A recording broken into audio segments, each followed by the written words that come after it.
All right. Welcome back, everyone, to another episode of The 12, our epic campaign of discovery and adventure across the continent of Corvair. This story streams live Sundays at 6 p.m. Central here on Javelin Entertainment, and if you missed the last session, check it out on the channel page or by clicking the link down in the description. Last week, as they approached the Great Arch in the Grey Tide, our party tried to determine the nature of the arch and the mist itself. Roland was able to identify it to as a portal to another plane of existence. Syrania, the Azure Sky, a place of vast expanses of sky with small pockets of isolated floating islands of rock and mountains piercing through the clouds. They briefly stopped at the town of Niathaela, where the raggedy scrap heap known as the Steel Condor found its perch. Cade pleaded with the group to not cause trouble as they agreed, for now, but Boko and Roland began discussing ways to elongate their stay within the Azure Sky. The captain brought out a large bird bears known as Usati to carry them out on their final leg beneath the towering city of Kalex to the Seminary, where the monks rest in solemn solitude. Some of these monks found their guests to be an intrusion, despite the token that the captain displayed. They entered the Peregrine Gallery to find relics from across the realms on display, and the captain went to talk with the oracle after hearing a scream in the distance. As she traveled across the realms to see. Cade got the courage to follow after her and demanded answers, and Captain Stormfae agreed, but pleaded to wait. And Cade, upset with the answer and lack of forthcoming information, went to ride out into the skies, and shared some of her past with Roland, who had followed her. Back within the gallery itself, Boko had noticed some movement as one of the items, the Needle of Conviction, was being stolen. As he moved to get a closer look, there was a tug on his clothes, and one of the exhibits was pulled over and shattered upon the floor, releasing a wave of energy that froze both Boko and Theschault. What is going on with Cade and the captain? What is happening in Where you are. Boko will not put up a fight and sort of standing around, just sort of assess the situation, and he'll just say, I would prefer not to be shot. I am not a threat. Alright, and I'll give Theschault a moment as he's stepped away. In the meantime, Clyde, as you were waiting at the doors, there was a sound of shattering glass.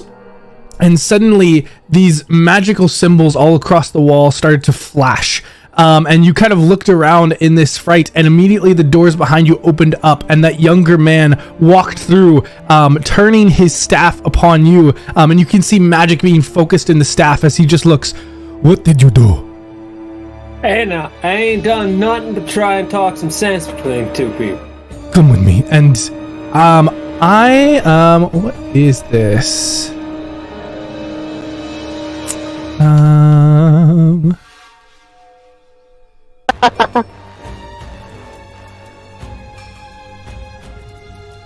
Wait, some guy is very good at growing on things. And very hard to get rid of. Yeah, but eventually he's gonna apply some fungicide. Ergo tossing you off the cliff. Okay, hopefully that fixes our problem, but I'll keep an eye on it. But yeah, regardless, as you can see that you get to this individual at least a little bit, enough for him to kind of waver, but then he's just shifts back to, no, shut up, just stay where you are. And Clyde, you are. I can sit with you guys if you want. Clyde, you are floated down the hall the gallery itself, to where you find both Boko and Theschault just down on their kind of knees or onto the ground here, and just about a dozen of these guards all aiming their crossbows at the two of them. And you were floated over and kind of dumped on the floor next to the two of them. Well, alright. Which one of you two did some? Boko is sort of laying there, and we'll respond to Clyde just like he's not inconvenienced by this at all. He's just sort of laying on his face with his hands up. Clyde is like stiff, just probably kind of off kilter, not flat on the ground. And this is the ultimate, like, we're not even bothered by this. We're just having a conversation, just the two of us. Boko just says, It was some kind of misunderstanding. I seem to have snatched my cape on one of the displays and triggered some sort of mechanism for the stoppage of time. There's a moment where off to the right where the kind of exhibit has fallen over, the staff kind of extends in that direction. You watch as the pedestal that it was on rises and slowly rights itself, and the glass case which had shattered is lifted up and placed on top, and slowly 3 different coins are placed on the plush pillow there. And then he turns back to you, this young man, again dark of skin. The staff this time, he taps on the ground, and slowly there's a pulse of energy around you. And Theschault, and Clyde and Boko, I need for all of you to make me a charisma saving throw.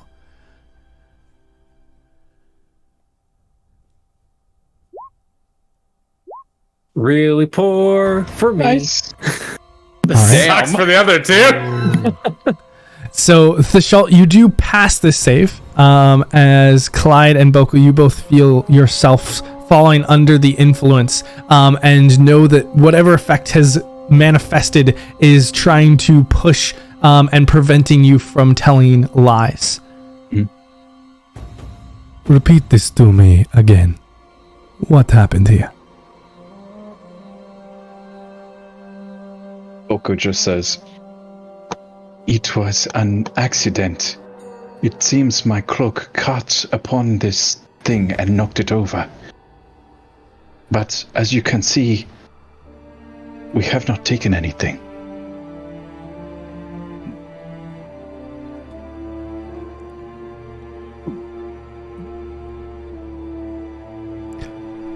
I would say that Boko, especially due to the circumstance and due to the distance from where he was from the thing that fell, can probably put together that it was not just his cloak. And you can feel the kind of pressure of the spell trying to adjust your words specifically around that terminology. And that catches enough that it's shown, and the man kind of picks up a little bit on something up there.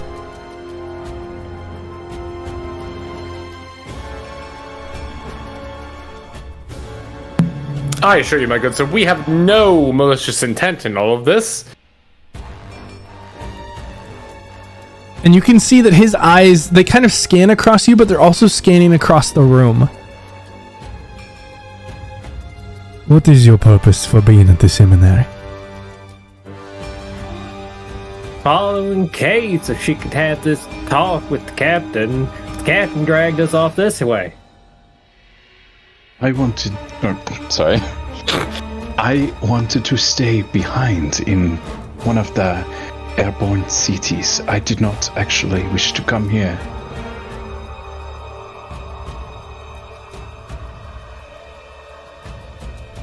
That was the truth. Huh? Indeed, we're here assisting a friend here in a bit of a mission of theirs. A mission of being able to discuss. Were any of you aware of the seminary before coming here? I don't think I would be, would I? I didn't even know you could get here through a portal out in the ocean until about 7 hours ago. No.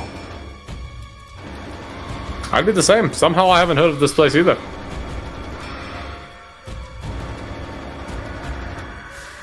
Do any of you have the intention of taking anything within the gallery? Nah, I had my goodness, focus no. on more important things than everything in here.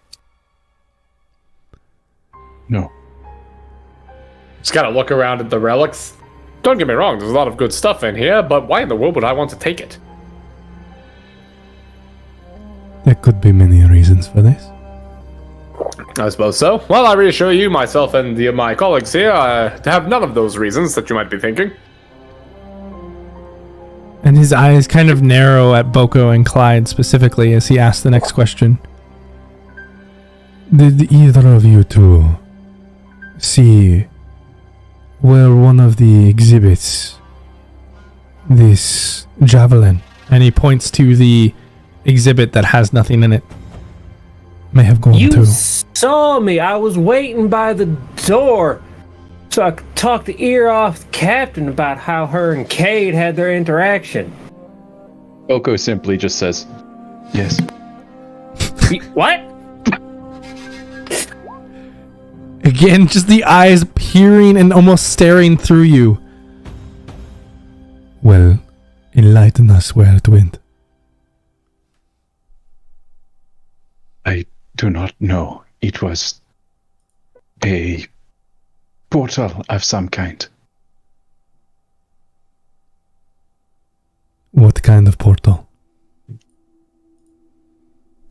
Some kind of magic I am unfamiliar with. There was just a portal and it disappeared? No, a figure pulled it through.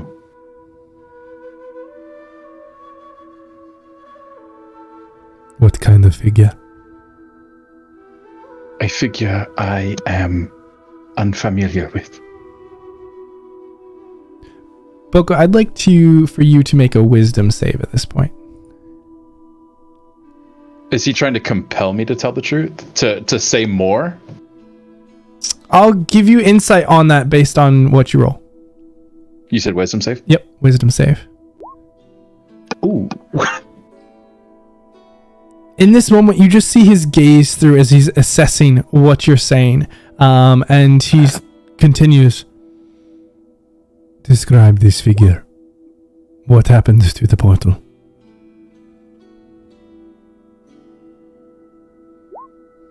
Hang on just a second.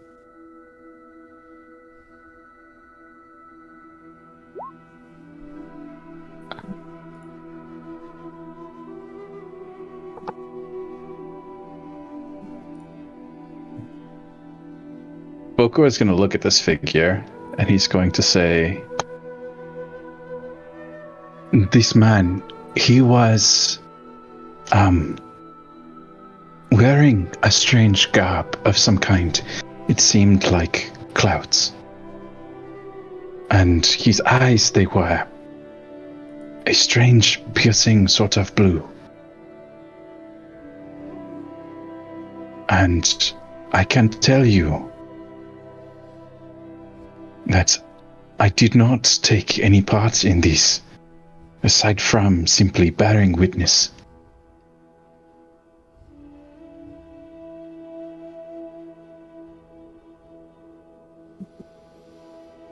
There's a deep breath and a moment of this individual.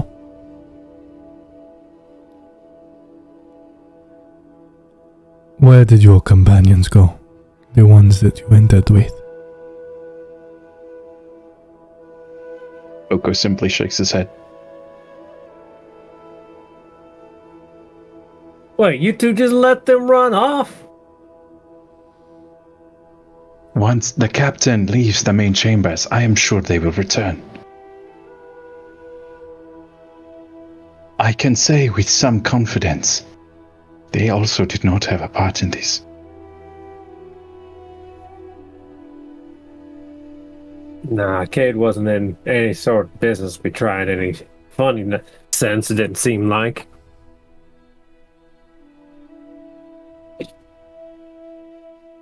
Does anybody suspect the captain?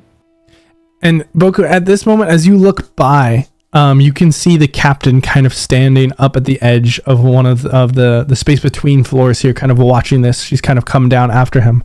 And in a similar thought, this man does kind of turn around to the captain. And I see if she has any... I know she's extraordinarily good at hiding, but see if she has any reaction to this, any premeditation or lack of surprise.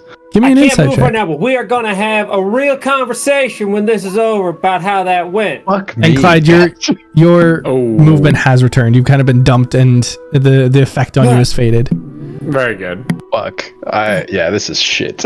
Yeah, in this moment, she's leaning against the wall, kind of watching. You didn't catch her ever arriving. She's just suddenly there kind of watching, and her eyes are kind of flicking back and forth.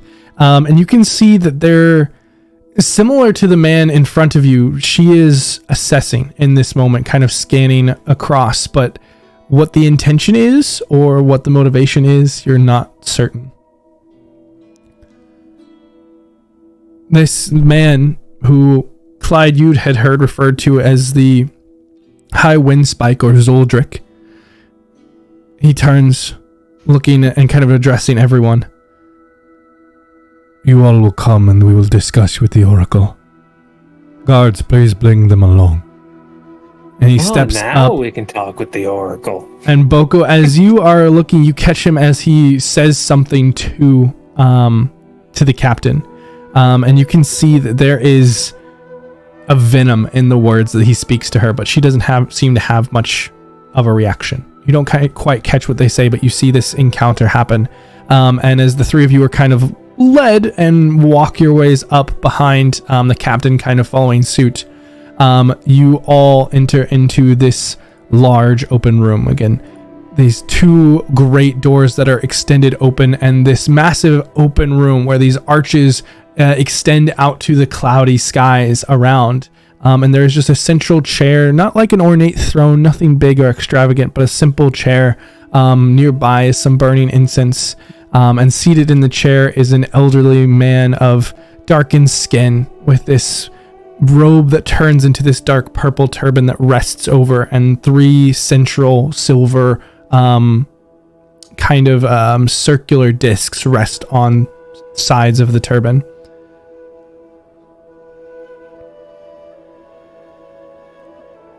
Something has happened below.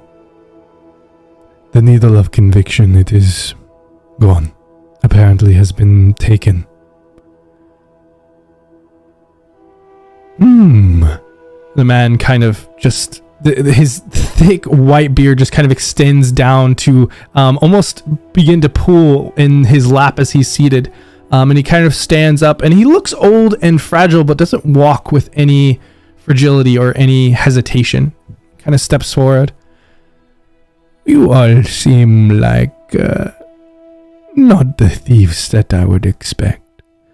And from the Wind Spike's reaction, I imagine that you have told him as much. And I do know that Captain Niathaela, from some time ago, I do not believe her to be a thief. But Zoldrick, you bring them here because you want something, some sort of arbitration? I believe that they should pass a sacrifice of faith to ensure their innocence.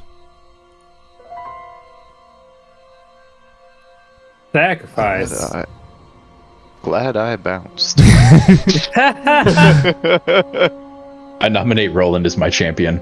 I demand trial by combat.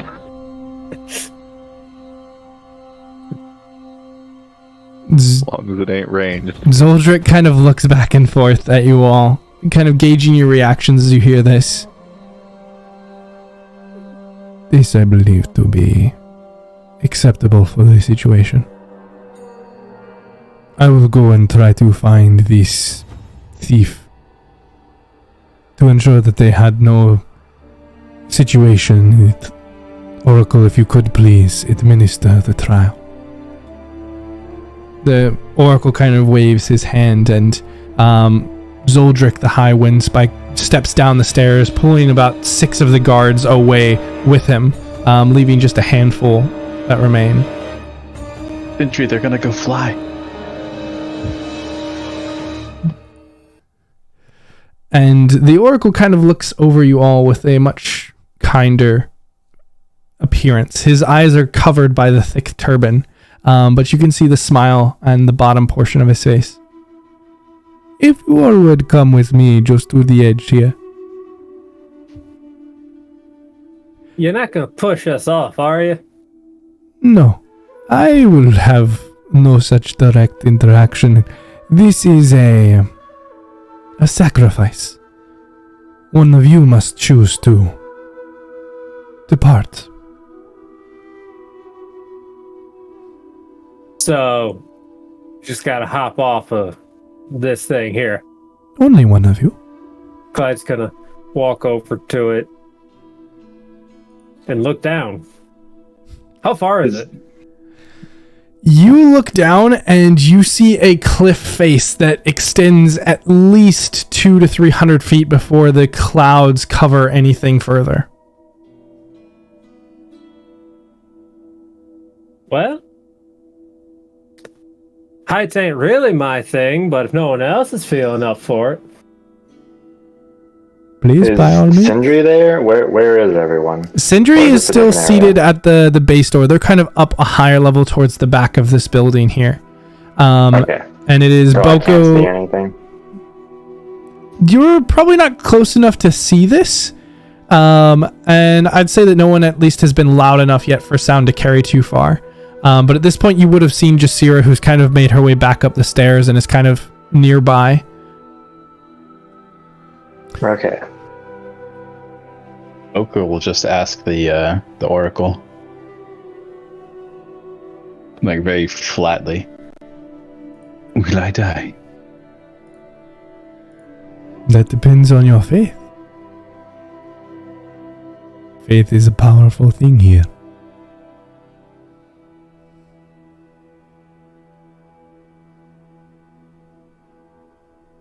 Boko will look at Clyde. Say, I can do it. Yeah, I was planning to cheat.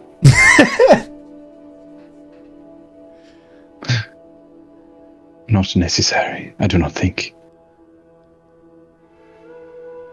Sure. If he does this, I feel like we should get something out of it, because he already told the other guy he ain't had no part in this theft of this needle of whatnot.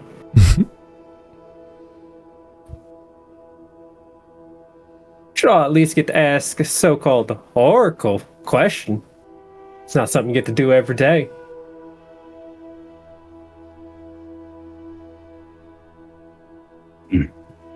Should you prove to have enough faith, I will let one of your companions to ask a question.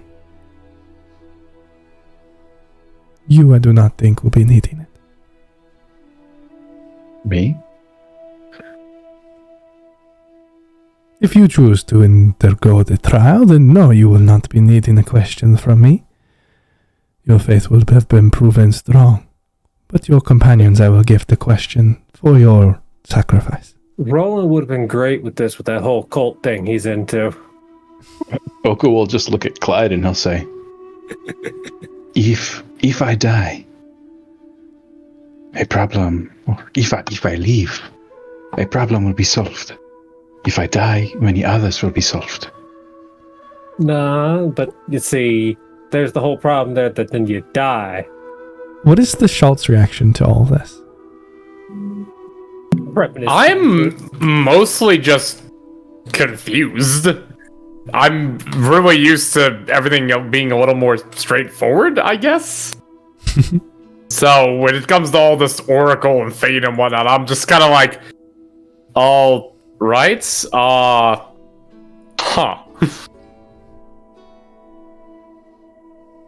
To respond to Clyde, he said, well, then that leaves you the problem of you dying. Boko will just say, this was not a problem the first few times. And he'll take off at a run and leap off the edge. Wait, what? Hold on a second. Me? I was Boko, gonna look to the oracle. I do worry about that one sometimes. Yeah, wait a second. he is strong in faith, though. What is your question? And Boko, you jump out the window and just whoosh, begin to fall through the air. Boko looks, his expression is just flat. A single tear caused not by sorrow, but by the wind.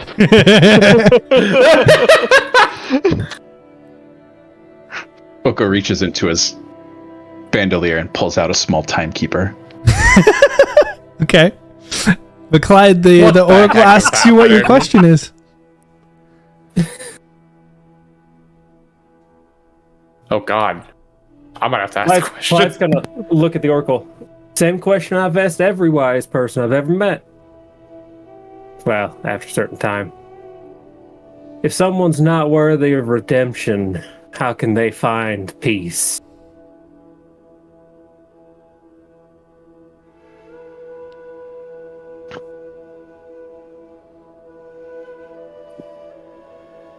In my opinion, the only people who are not seen worthy of redemption are those who believe this is through themselves.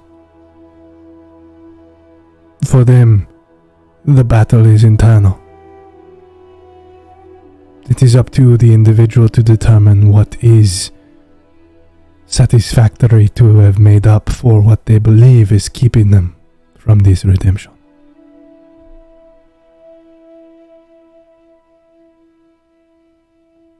Well, all you wise men sound alike, don't you? Just another minute goes by as Boko, you are rushing through the air. And with a slight smile, the Oracle looks at Clyde and just takes his arms up and lifts up his foot and slams them onto the ground. And there's just this heavy wind that rushes back through the window. And Clyde, you are nearly blown backwards in this moment as this torrent, like a hurricane, blows through. And you see Boko's body just sucked up back through the window and tossed back into the room where he is skittered across the floor. And Boko... Last time you saw this move, I was on fire.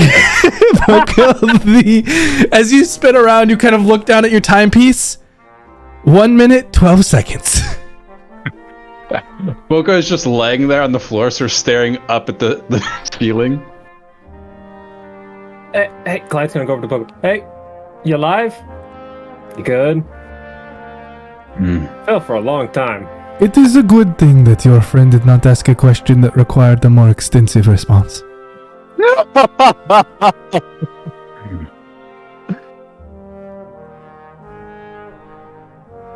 Boko puts his timepiece away. New record. To you, Boko, for your faith. I see that all of you are not of the character to have been associated with this thievery, and I believe that Zodric has determined as much from your answers.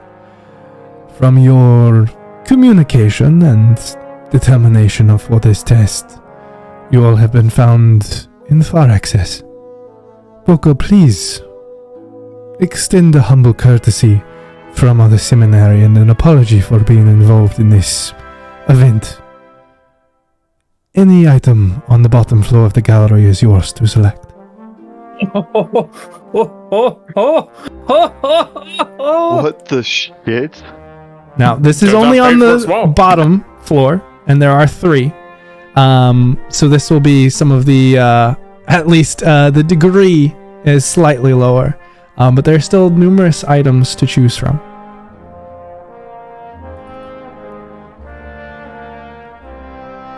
Boko will nod and he will say, he'll sort of give like a bow to this figure. He'll say, apologies are not necessary. You see, it was a simple misunderstanding. But I thank you for your generosity. It was a pleasure to meet you, Boko. Boko smiles at him. It's awkward.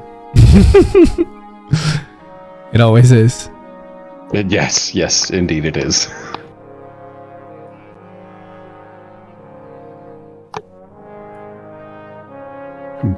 Boko will look at Clyde and he'll say, thank you, Clyde. Good? You want to go pick out your prize? Or you want to take a lie down? Boko looks a little bit troubled, but he'll say, yes, I think that is a good idea. Cool. I haven't seen any of this stuff, so it'll be neat to see what it is. Anything good down there?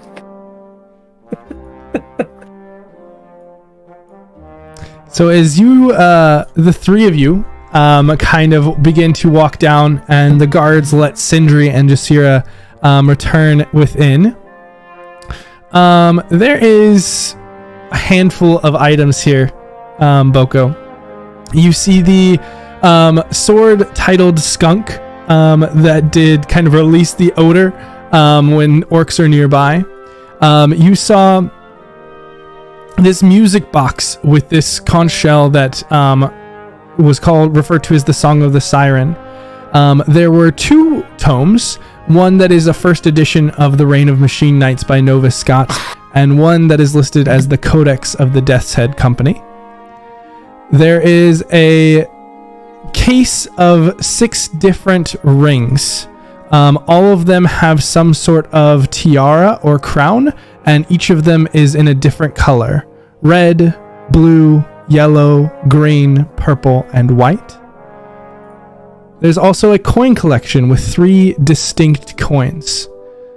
One of them is called the All or Nothing coin.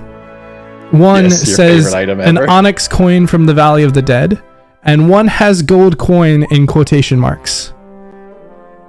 No way. There is an elemental crystal that has a warning: do not eat or attempt to absorb. There is an item known as an Estus flask. There is a jar of fermented date oil. There is a bright yellow feather known as a phoenix feather. There is a large seed called the seed from the Tree of Life. There is a small statue of a blue woman with horns known as Kanrankin's heart. There is an orc-shaped item that magically counts celestial bodies, but for some reason only counts in 3s, known as the moon counter. There is a tankard that says Tinker Tankard Colderstein, and then there is Totori's top hat.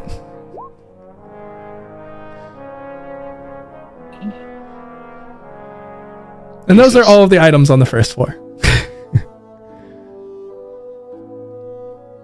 And so just quickly as you're moving through, you can choose one that happened to capture your interest.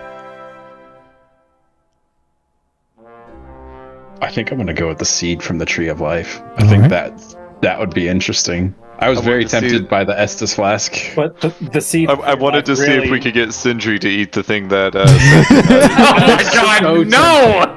So tempted. It's a challenge, that's what it is.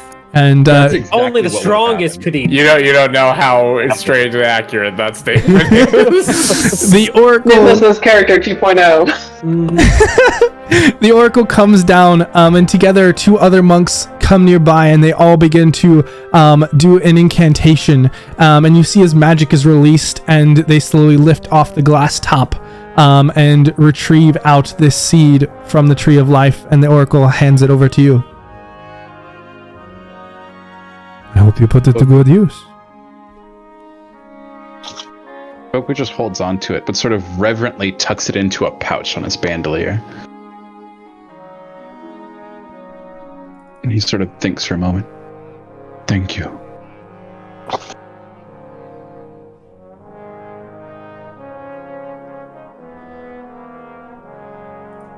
I think I know where this is going. It was good to meet you. I do hope that you all are able to keep Miss Cascade safe in the future. And if you ever make it back to Syrania, please come and be welcomed as guests.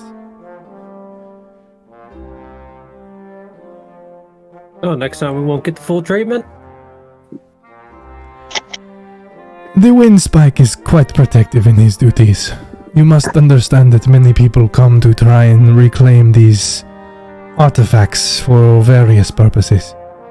We are always have to be careful, and his duties are stressful. Ah, so you're saying he unwinds by tying others up, metaphorically here. Perhaps. And there's a slight smile at the corner of his mouth. Boko looks at the oracle and he says, "What Clyde is trying to say is, please give him our apologies." There's a slight chuckle from him. exactly what Boko said. Trust me. I will let him know that you all had the best intentions. Good luck on your future endeavors. And a hint for the future, as you all seem to have a bond that you are building. If this group continues to thrive, you should look into some branding. He gives this wild smile, and you can see a couple of teeth missing from it before he turns and walks back into the seminary, leaving you all out on the front step. I'm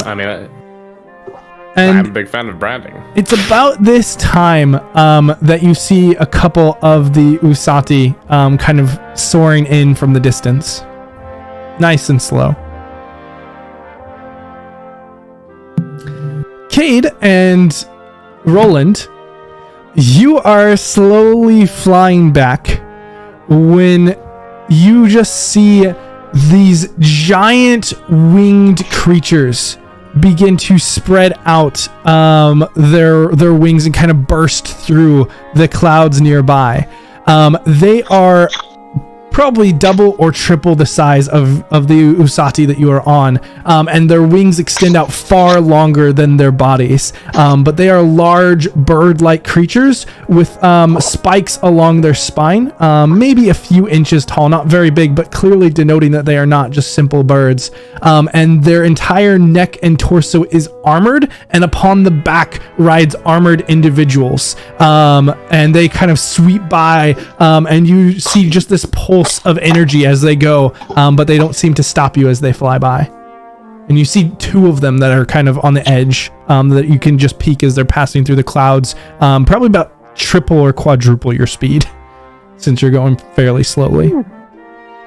I sincerely hope that the group did not cause trouble while we were gone. What sort of trouble would they cause? There's only the steam salesman, the question asker, the weird biologist, and the loud cranky one. What kind of trouble could they possibly get into? You're right. We should really never leave them alone unsupervised.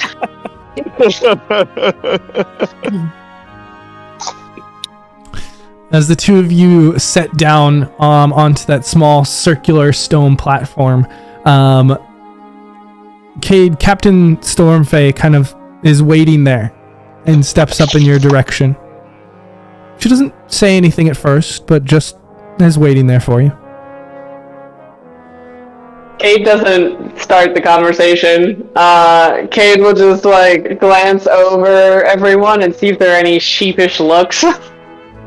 Are we all here? You guys are still coming down the staircase. The captain kind of got there first. Yeah. Oh, okay. Then Cade doesn't say anything. Cade just stays on top of the bird bear. After a couple of awkward seconds, the captain kind of steps up to you and just kind of hands out a hand.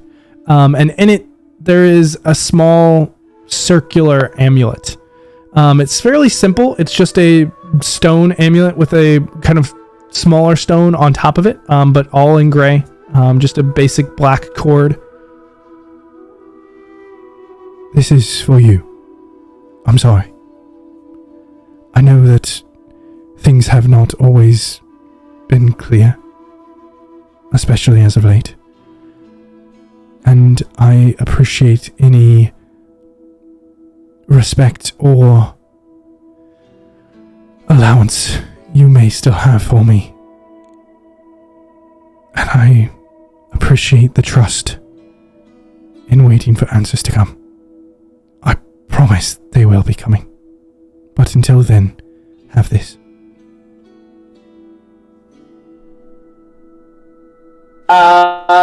Cade will reach out and grab it.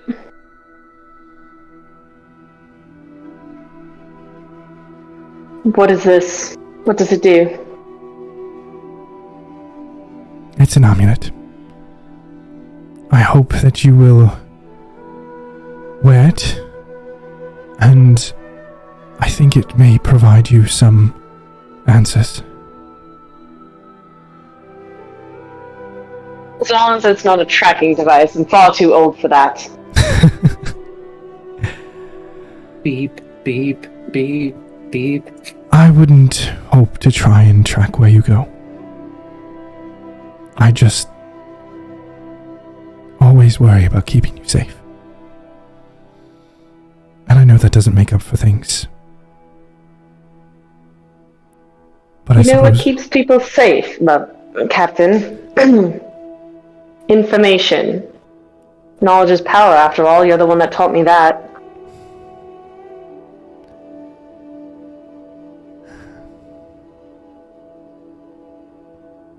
There is some truth in that.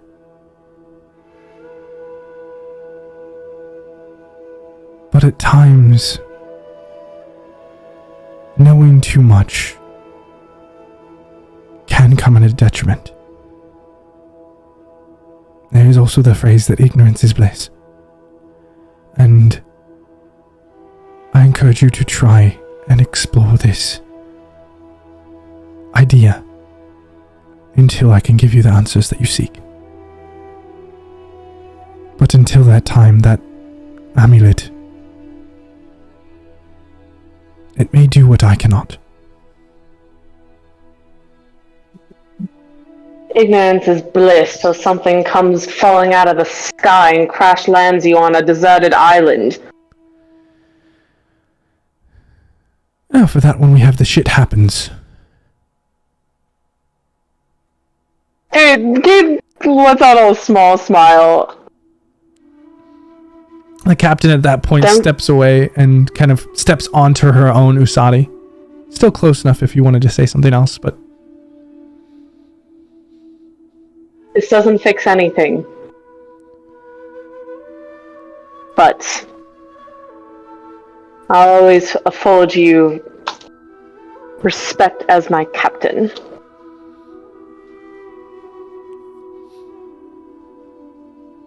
Cade, make an insight check. Okay.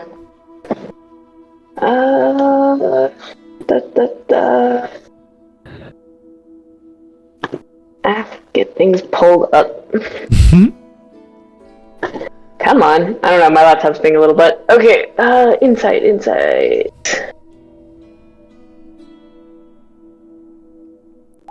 That wasn't supposed to be an advantage, but,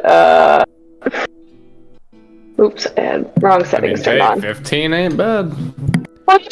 Screw that. I'll just say I used my inspiration to get that 30-20. The captain for a moment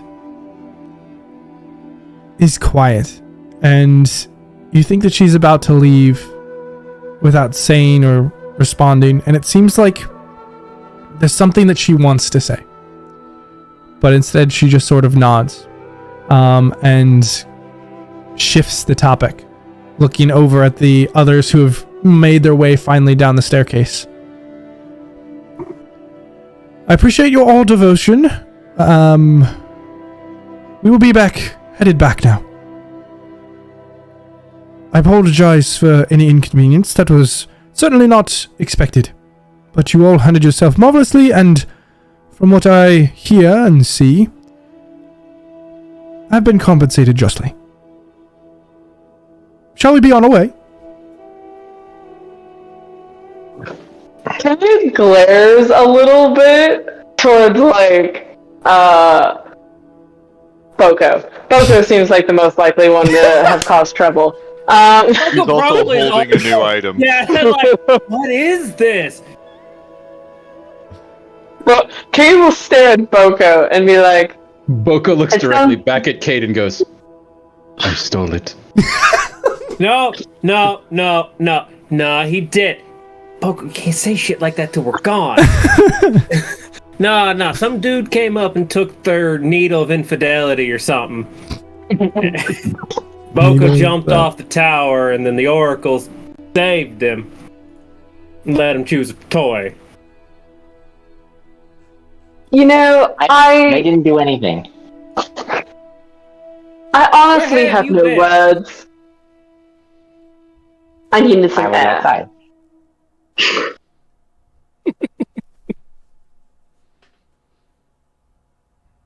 And I was emotionally supporting some guards that were left out of something. Oh, those 4 guards.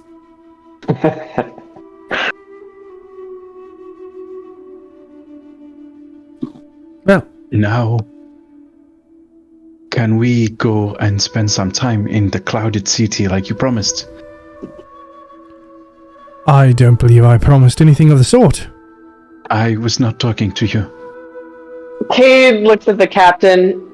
I may have bribed them to be on their best behavior by telling them that I would attempt to buy us a day or some time to look around the clouded city because these idiots are full of curiosity. They don't know that curiosity killed the cat.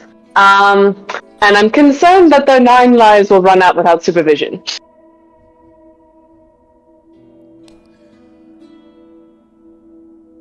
I have 9 lives. No. Well, I actually Also- don't know. The captain. No. The captain looks over at Wrong one way to find Cade. out. You know as well as I do that the draw is coming near, and I must be back for that.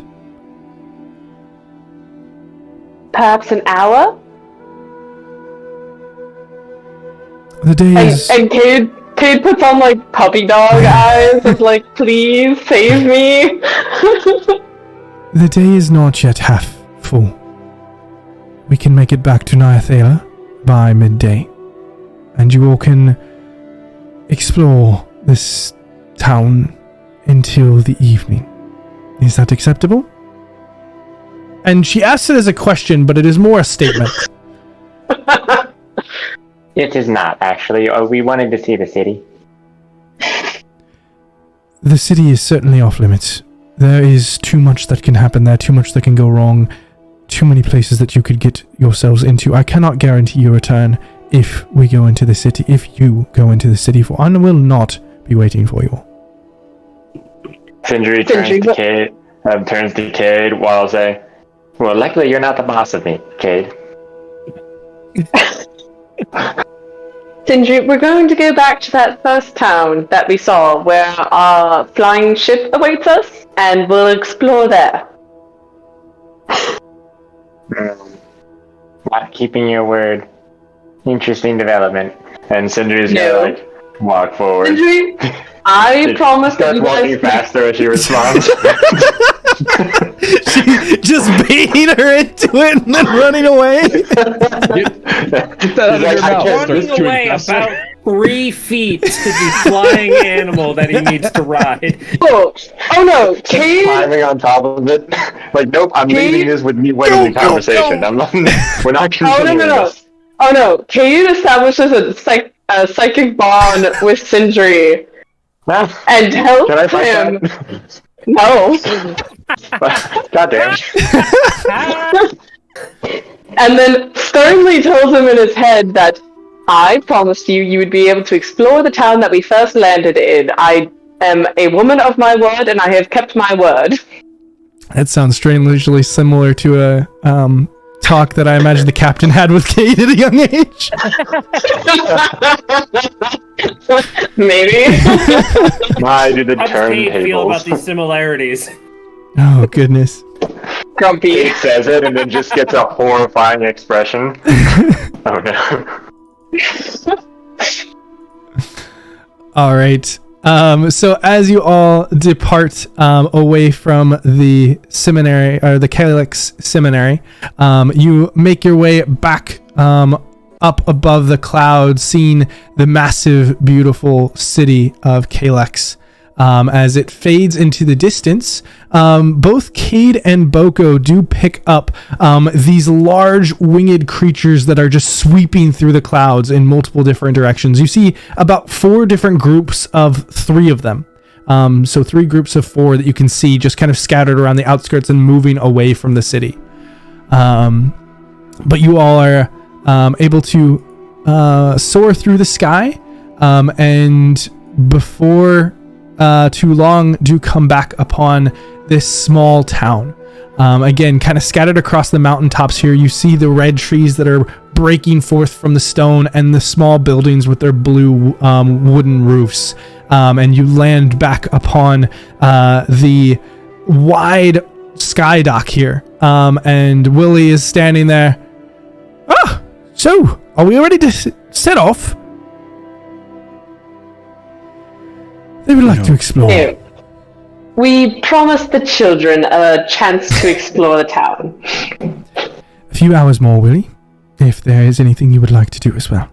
You've earned a drink or whatever easement you enjoy. Oh, remember. Seemed like a darts man.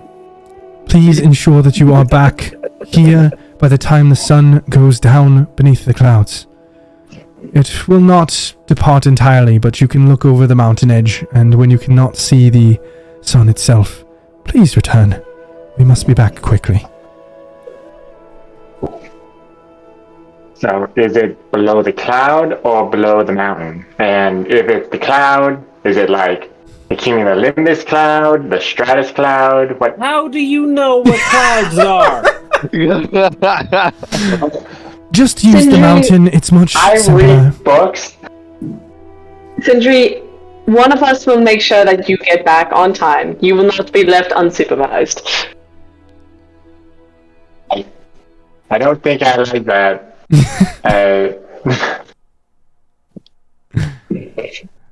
Are you a I'm big not a boy? Do you child. think you can get back on your own then, at a proper time? I don't know what the proper time is. That When is why it's dark, come Damn. back to the ship, or the ship might leave your ass here. You know what, Cade? I'm gonna go with him. Thank you, Clyde. Boker's gonna approach the captain. Okay. He's just gonna say, Captain, you are, of course, welcome to accompany us. It would also give you ample time to tell us more about these other gates that exist in the world. There's a flat smile that you get. I appreciate the offer, but I need some quiet for today. Oko nods. Perhaps this conversation we can have on the way back. Perhaps. Is she putting off hostile vibes that Make I an totally would not pick up on? Make an insight check. Can I choose to fail? I'll say, see if you do pick up on it. I mean, you don't have to make the check. It's if Boko is trying to determine what vibe she's getting off. Boku It's is totally absolutely weary not. It's vibes. Austin that's trying to pick up on those vibes. So yes, you all are upon the city of Niathaela. It's kind of this extending city with bridges in between a few clusters of buildings. There's not much of kind of a city center or a Broadway as is typical in many cities on the material plane. There's small isolated clumps across these mountainous areas where they're able to build up enough to support a building. Hey, Sandra, you wanna go see if we can find us a floating rock to take back?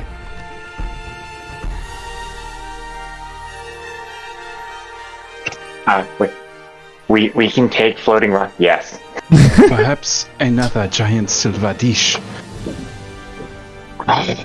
Do you think they have those here? We can go see. Probably not, but maybe. I would also accept a floating platform that I can use for my castle. It's only a sand castle for now, though. Soon it will be a bigger It's only castle. a sand.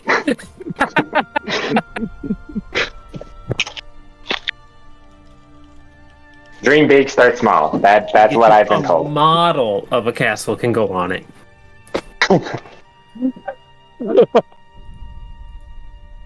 In the shape of a throne, so I can still use it as a seat.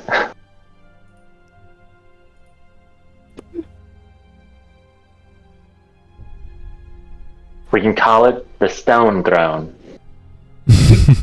The Stone Throne. Yeah, it seems like you're gonna have to get looking then. Clyde's just gonna try and keep Sindri busy for the next 3 hours.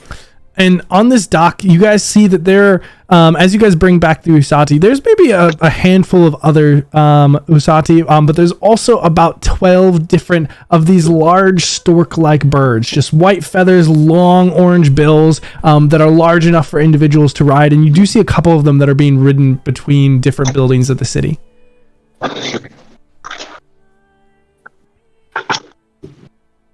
I think we take a couple minutes and just go see what the city has to offer.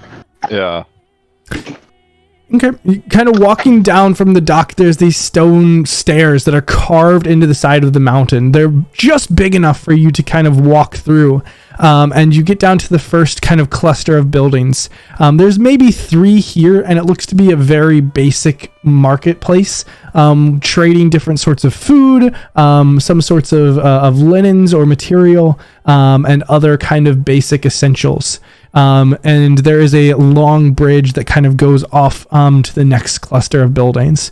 The individuals you see here, though, there are some that look to be human, some of them with pale skin, some of them with dark skin, but there's also these humanoid creatures that have wings behind them and kind of thick white hair that almost stands out, not quite like feathers, but like spines of hair, and these long ears, and their skin is this deep blue, and their feet, which don't have shoes on them, actually appear to be like clawed toes.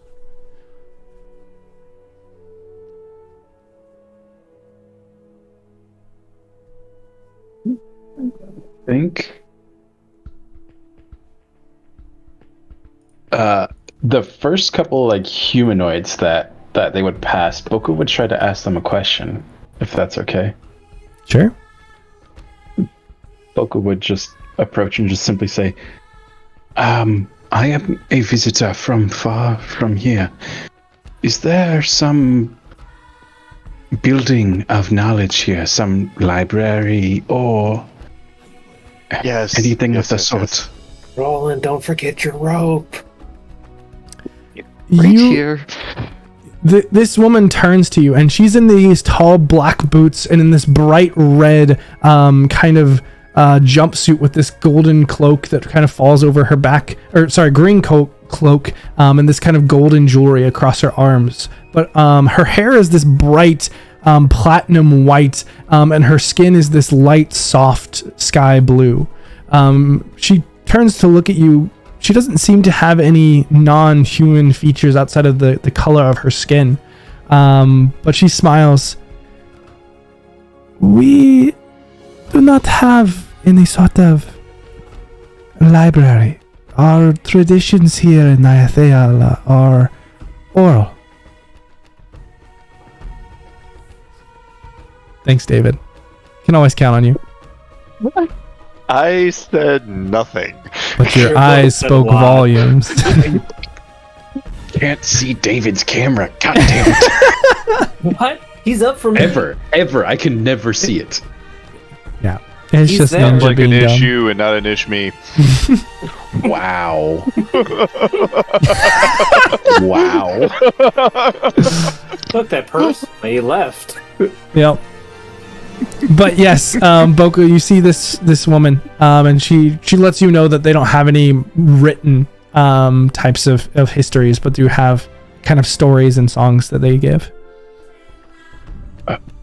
Boko will nod and say, I thank you, but again, since I am from very far away, is there anything you would suggest I see before I leave?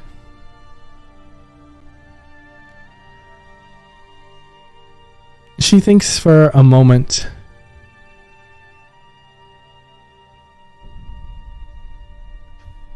Those who are not familiar with the sky often enjoy flight.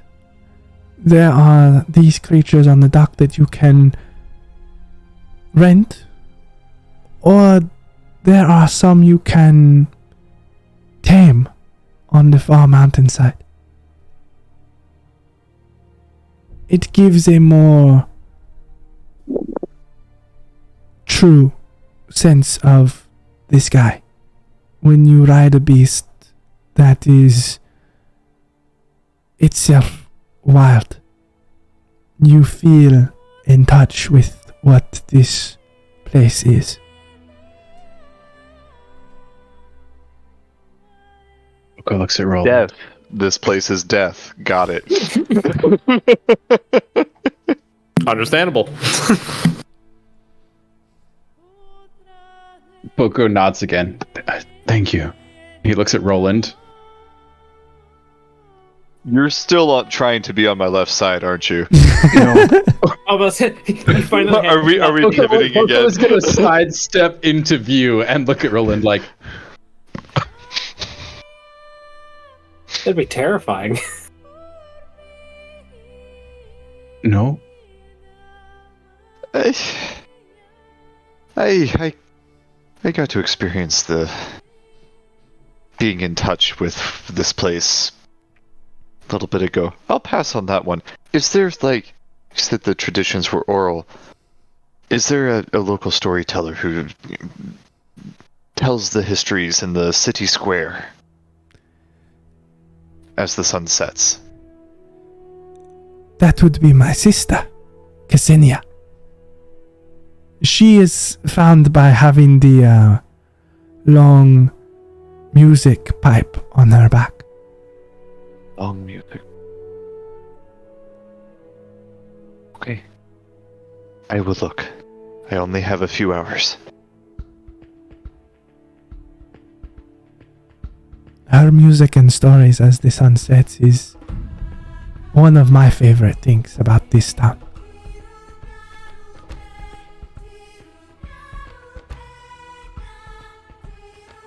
Yes. Is anyone else doing anything? I'm going to help Roland find the storyteller. That's Yeah, I think I'll go with them too if I get the chance. You don't want to get in touch with your inner death? I mean, I think I would need more help than I'm able to just do by myself. I think I'd like to stick with just because probably looking to chat with Boko a little bit. So yeah, as you guys move down the bridge further into the town, you see a couple of other clusters. You see a few of these young, what appear to be the male version of these winged humanoids, kind of dropping off from where their claws keep them onto the stone and dropping into the clouds and swooping up as their wings stretch out and flying themselves between place to place. You see small groups of humanoid children playing with these avian-like humanoids, kind of playing different games, and the small ones with wings will lift up the young human children into the air and kind of fly before the parents kind of grab them and put them back down on the ground. But it's a small tribal-like town. And after making it through a couple of bridges, you do see that there is this wide circular platform that is somewhat centrally located. And there's nothing on it, but there are these kind of planks that extend off the side, almost like spokes on a wheel, off the central platform. And many people, some of these avian creatures, as well as some of the humans, kind of sit on them, dangling their feet over the sky. And you see on one side, again, a similar woman with platinum blonde or platinum white hair, this one down to the middle of her back, and this light, soft blue skin. But upon her back, there is this long, extensive black tube. It's probably about 5 to 6 feet in length, and extends up well above her shoulder as she has it kind of carried on her back. She plays the oboe. This is fantastic. More like the didgeridoo. Bagpipes. More like the didgeridoo.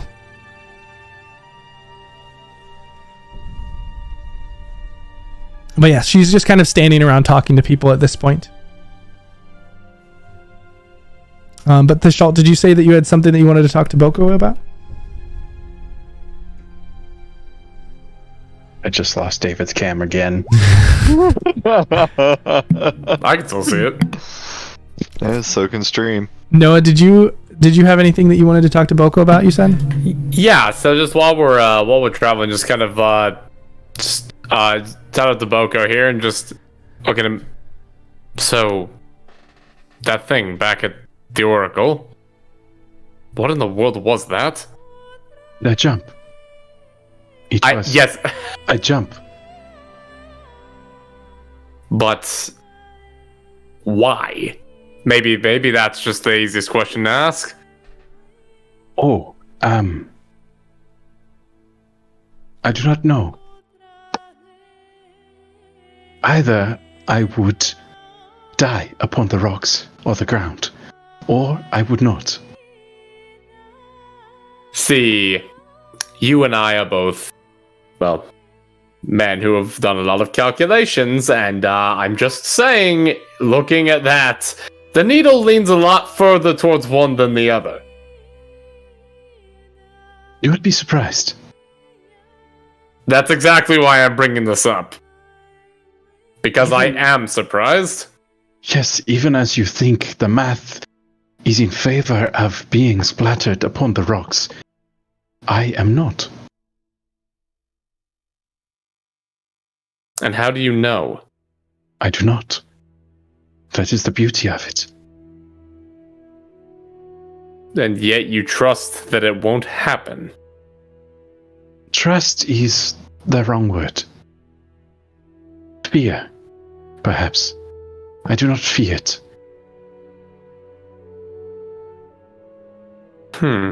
And by not fearing it, it makes it not happen? No. It is just easier to deal with things that do. You're a bit more confusing than I thought. I have been But I like it. before, strangely. I like it. I'll have to keep in mind of this, I suppose, what would you call it? Faith? That's the word that Oracle had used. Please do not use that word around me. I do not like it much. Not much of a fan myself, hence why I was wondering. Yes. We rely on the power of ourselves. Gods do not have a place in my heart. I'm sorry. Oh, you mean no insults to me? I assure you that everything here is simply out of my own personal curiosity. And please, if you have questions, ask them. I will say, if I do not like them, I will not answer, but you may always try. That's all you could ever ask, That at least answers what I've got for now. Would you have jumped? Me? Yes. I'm going to be honest with you. No. Not without my equipment. The equipment probably would have kept me alive, but to jump without any actual guarantee of being able to live? That seems like... seems a little mad, don't you think? But then I suppose you've explained exactly why it's not to you. Perhaps one of these days, I will talk you into jumping. I'll be interested to see it. Perhaps a little push then. Please do not push me off of anything. I do request that. We will see. Okay. I just sweat a little bit and take a step away from you as we are in the class. Say, okay, I just have to avoid height by Boko. Yeah. You look off to your left and see the bridge just ends in a sheer, endless drop. I'm just gonna think to myself, now I'm sure he's just being very blunt and straightforward. I'm sure he doesn't actually want to push me off of something, right? Boko cracks his knuckles. No, looks back, tightens one of the valves on the steam machine. Okay, let's perhaps work on the anti-impact pipes when I get the chance. The hentai impact? The anti-impact. I've had quite enough of hentai impact for this game.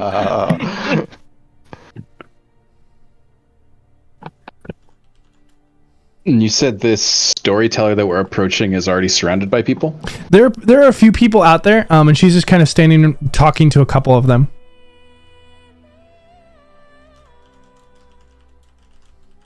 Boko would like to approach her. While you're doing that, Roland is there's almost an extra spring in his step as he's walking around, just looking at things that are entirely new to him, and he will try to find a stand that is selling some form of snack food. Okay. Raw giant grub. Here you go. No, it's not quite like that. They're not so much a stand, but what seems to be on this central area, there doesn't seem to be any buildings. It's like a cul-de-sac party. And there are people who have brought their meals to share with everyone there. And it's not something where they're selling or even exchanging. They are just giving freely. And some of them have made and cultivated these various kind of like salads where you can see different sorts of fruits and vegetables combined in these wooden bowls. Some of them bring forth these small, what looks to be the breasts of some sort of bird, wrapped in thick oil and grilled, and paired with something akin to like a potato or an onion, some sort of root vegetable. And so there are similar of these like basic things that are out and are being shared by the few people who have kind of gathered here. And if you come up to them, they offer them towards you without even having to ask, kind of gesturing you to come and sit down and talk.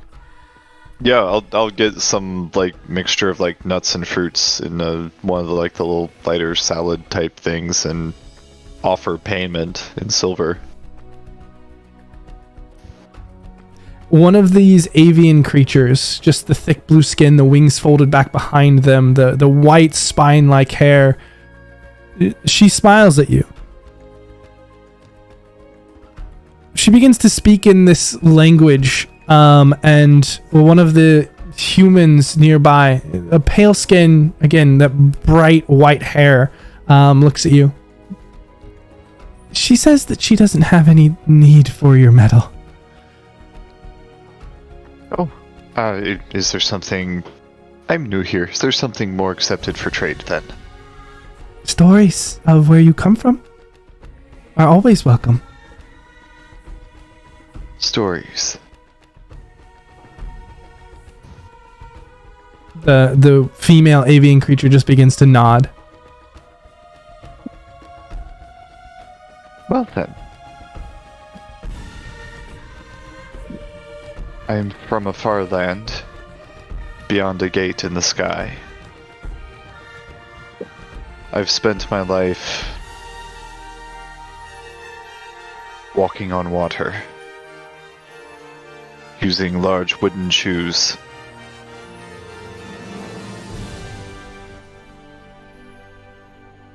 I like to build. I like to create.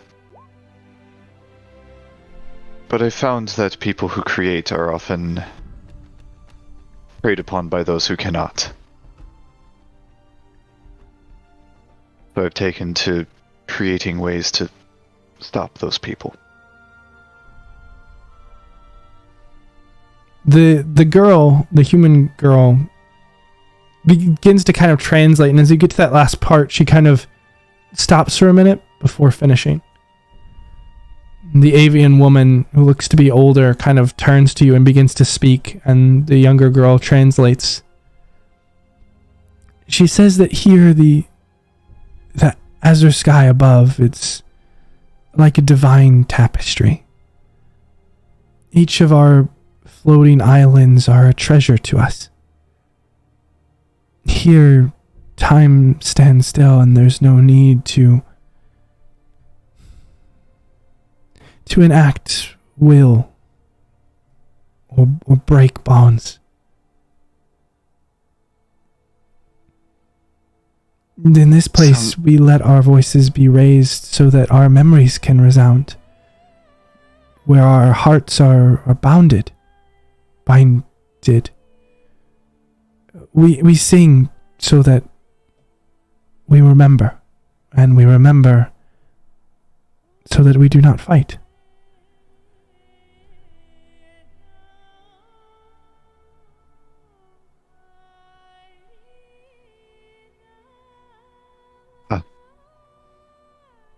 Sounds like a much better way of doing things than where I come from. Now the girl addresses you directly, not translating. This place is small. I've spent some time at Kalex, a much larger city, and it is far more chaotic. People don't listen to other people. Cities are like that. I think when too many people gather in one place, there will always be things that develop. Our community is small, and so we all feel like family to one another. We must.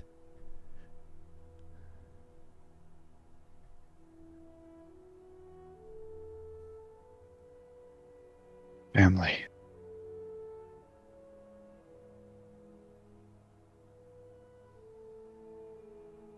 Must be nice. The language that you're speaking, I don't know it, and that's a rarity. What is its name? How do I learn it? I believe it is referred to as Orin. Orin. A subset of primordial, yes?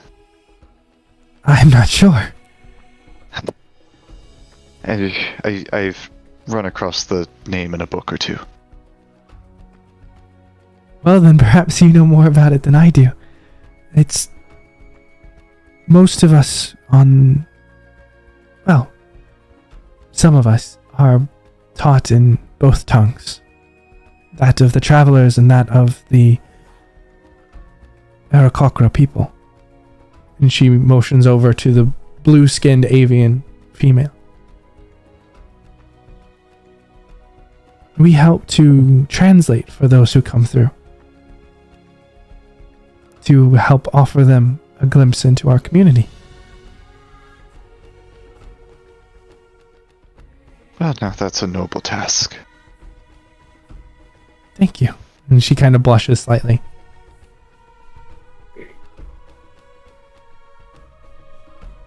The world would be a better place if more people trained to help people understand instead of training to make them comply. I don't think you have to convince me. Yes.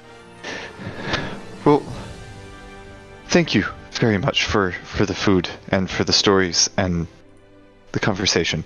I think more stories are about to begin, and I don't want to miss it. What was your name, mister? He'll kind of look over his shoulder and see, is there any, I guess not that shoulder, this shoulder, and see, is there any, anyone in the party in easy earshot? At this point, Clyde and Sindri have gone off to talk with others, and Boko and Theschault have kind of come up to talk with the storyteller. Okay. He'll kind of look around, just lean back and go, I Rotha. thought we were looking for rocks. My name is Rotha.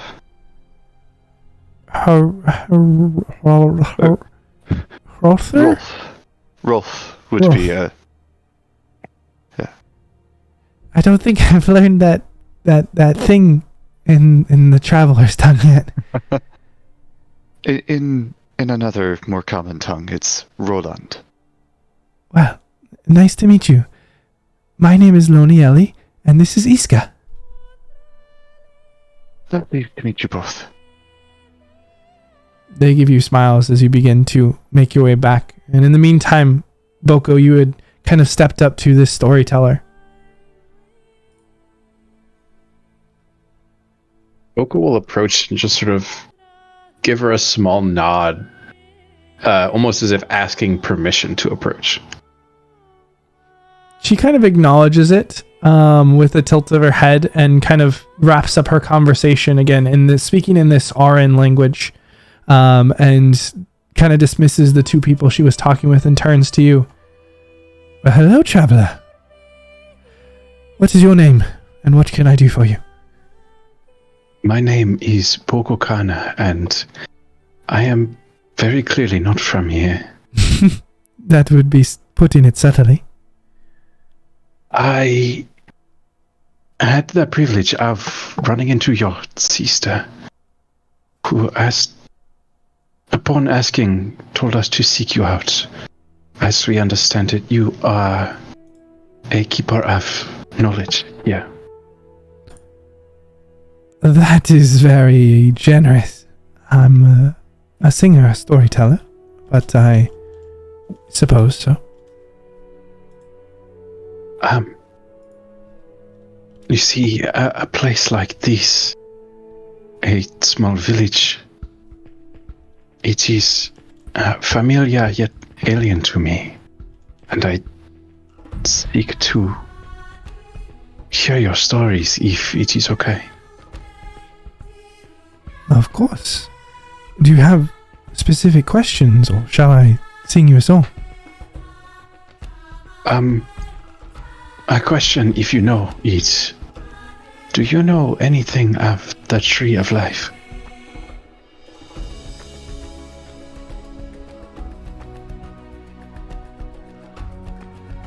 We have many trees within Niathaela and Syrania. I don't know if I've ever heard of one called the Tree of Life, but it sounds idyllic. Exactly my thoughts. Please, any story you seek to tell, I would love to hear.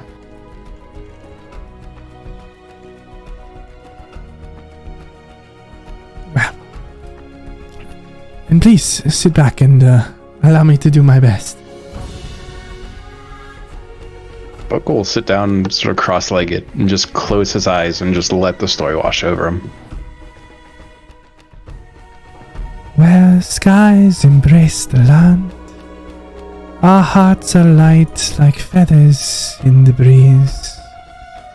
On mountain tops we gather, avian and kin, a song of memories.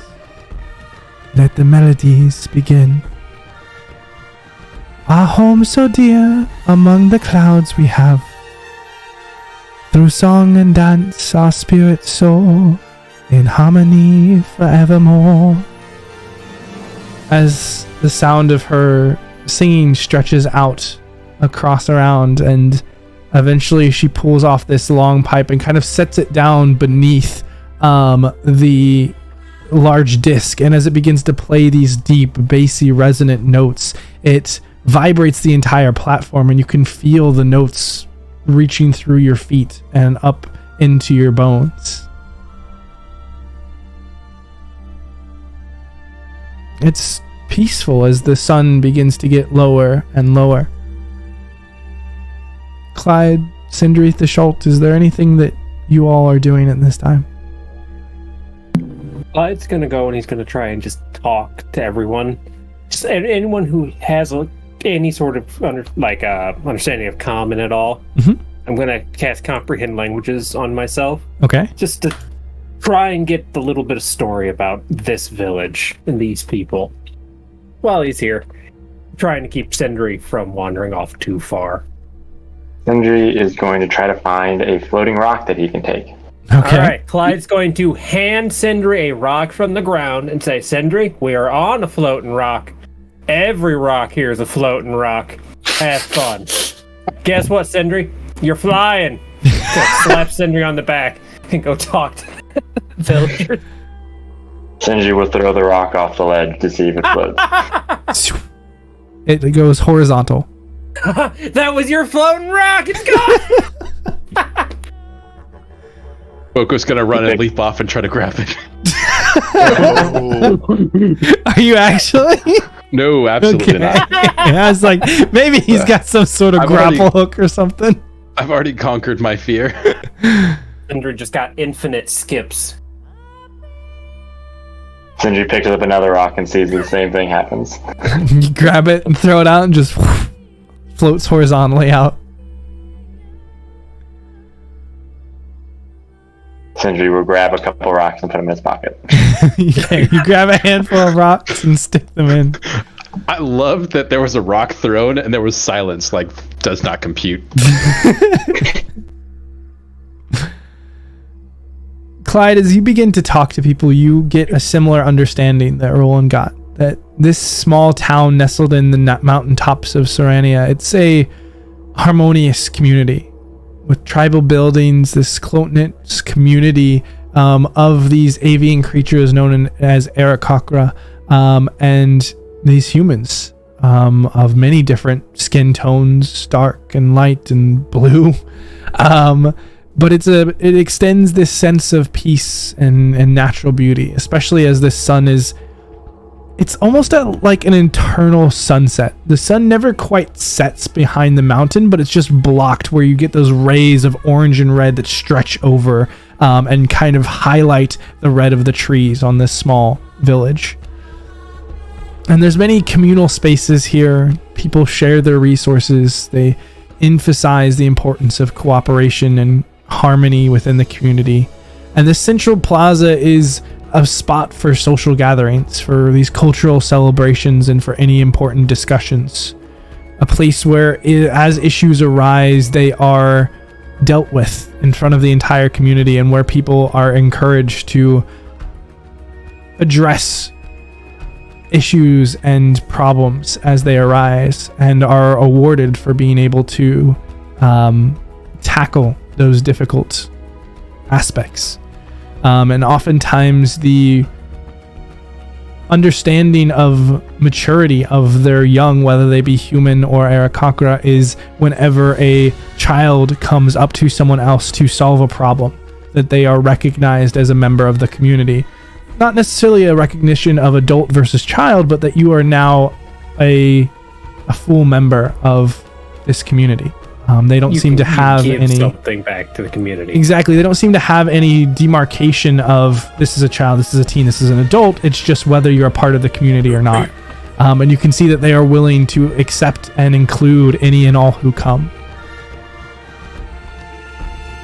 And despite this isolation on this mountaintop, the people have engaged in trade and engage with neighboring islands, and often have people that they trade with in basic things and facilitation of resources or knowledge or cultural practices.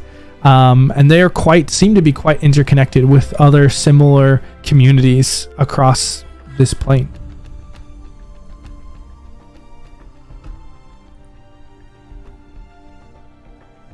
But for many of you, it is a quiet and serene evening. And Cade, back by the Steel Condor, is there anything that you're doing? Cade the captain and old one-eyed Willie. Yeah, after everyone had walked off, Cade would have approached the captain. Okay.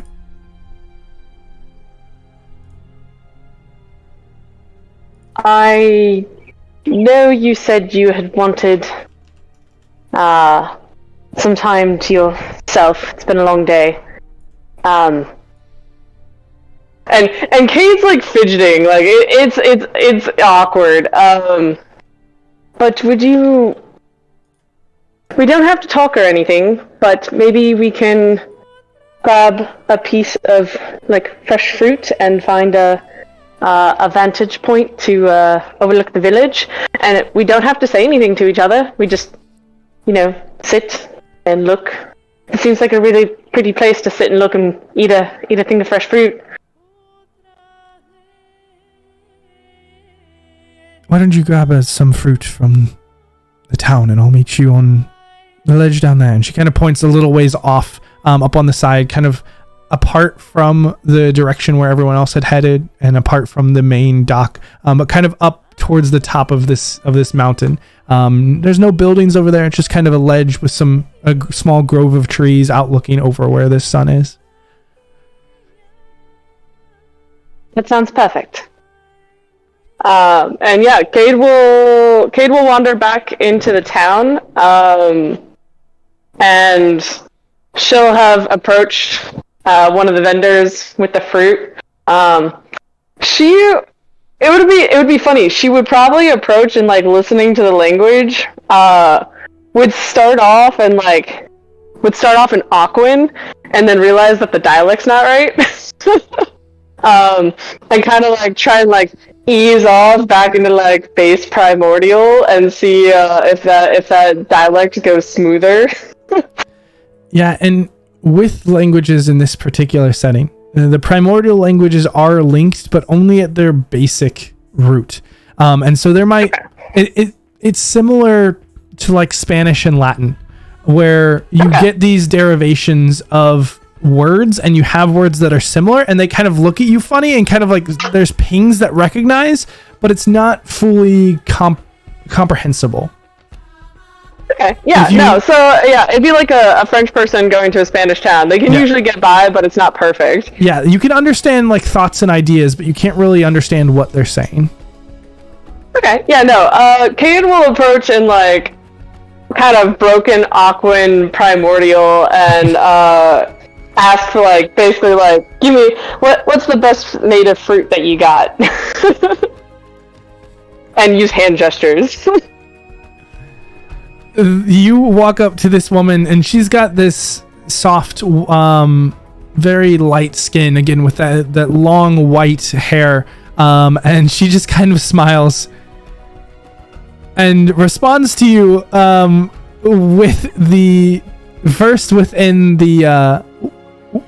Aaron, and kind of holds up this orange and green kind of striped fruit, but the stripes are wavy, and it's a large like melon-sized fruit, and she kind of holds it forth, speaking out, telling you that it's sweet and tastes good, and then at the end she just kind of adds on in common, and if it's easier for you, I do speak the traveler's tongue. Oh, but that's so much less entertaining. She kind of gives a laugh and just a very well, then take this gift from our community and enjoy. Cade smiles and will grab a piece of fruit for herself and the captain, and then will make her way up to the vantage point. All right. As you kind of sit down next to the captain, both of you kind of looking off at the beautiful colors of the sky, kind of softly eating, and you were given this utensil, and it's strange. It's like this beautiful, bright, silvery metal utensil that you were given, and it's almost like a two-pronged fork, but they're kind of spiral. And so as you kind of dig into the fruit, it pulls them up into the spiral, and you kind of, as you bite into them, they give this texture just naturally from how they're removed from the fruit, and it gives this advanced experience from an already tasty fruit. And you both just sit there for a moment and kind of enjoy the atmosphere, kind of enjoy eating, and you're not expecting anything from the captain. And it almost surprises you when her voice kind of picks up.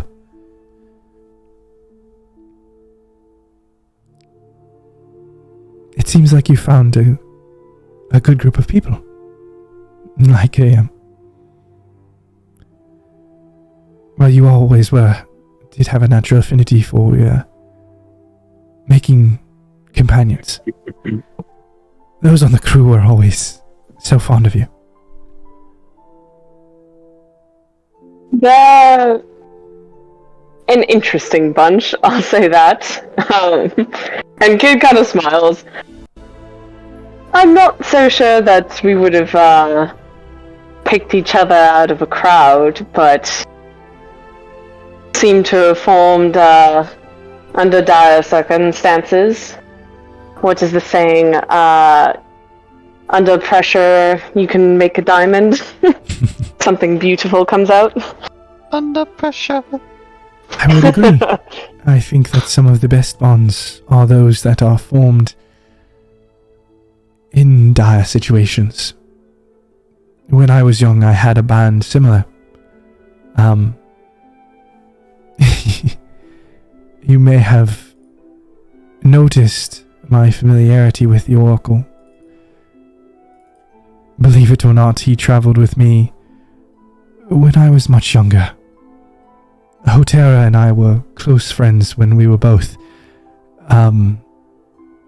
involved in adventures. I would say that you seem to have aged a bit better. Well, Fey nature will do that. It's been, goodness, 30 or 40 years, I believe, if not more. Time seems to fly. It's been a few decades since Hotera came back here to assume his place as the Oracle. So it was something he was born to then? Yes, more or less. The Oracle of Cade. It's family inheritance, but whenever you are selected as the Oracle, you are selected at birth. Bound to a vow of celibacy. Well, that's hardly fun. Well, you are given a period of time. It is not strict celibacy. You are, at least how I understand it, how Hotera would explain it, allowed growing years to go and experience the world and experience all that it has. But if you sire any children due to the gifts of the line of the Oracle of Cade, they are dedicated to the Seminary. They are broken from any relationship with you, and from birth they are raised up within the Seminary itself, not knowing you and never interacting with you, and will most decide to not give that fate to a child. Understandable. How did you find this place? One of your adventures? This is the home of Hotera. His family, like I said, he was deigned to be the Oracle at birth. And so he had his growing years and came and had many adventures with myself and others. We went many places across Korea before he finally returned here and brought us all with him to show us the beauty of Syrania. I didn't know any better than you that the Grey Tide kept such a place. It's a well-kept secret. Good camouflage.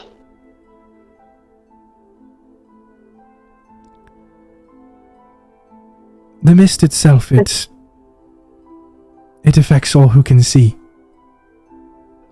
It warps their vision, sends them in different directions. You lose your heading. That's why we needed... Really. Huh. What an intriguing form of camouflage. Quite effective for anyone who wants to cause harm to an idyllic place as this. Fair. Is there something that allows the Reavers to hang out in the mist then without losing their heads? I believe that the Cloud Reavers have a arrangement with some of the people in Syrania. I don't know if it's with the line of the Oracle, or if it's with Kalex or some other entity. But they have a way of navigating the mist without being affected by it. And have. The Cloud Reavers are some of the oldest crews within Port Cress. Bless. But they act as guardians for the external side, assuming someone gets past the mist. And not just for those... Suddenly makes a lot more sense. Makes things more click about them. And not just those trying to get out, but also any creatures that make it from Syrania into our world.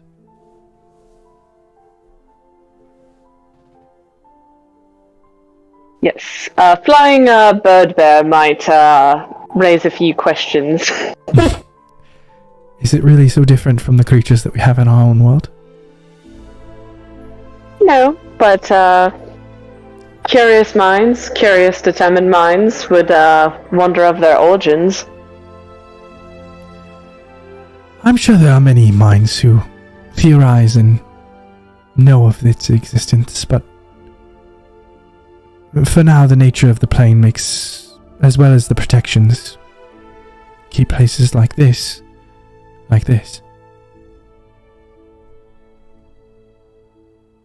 Did you meet Tiago on your adventures?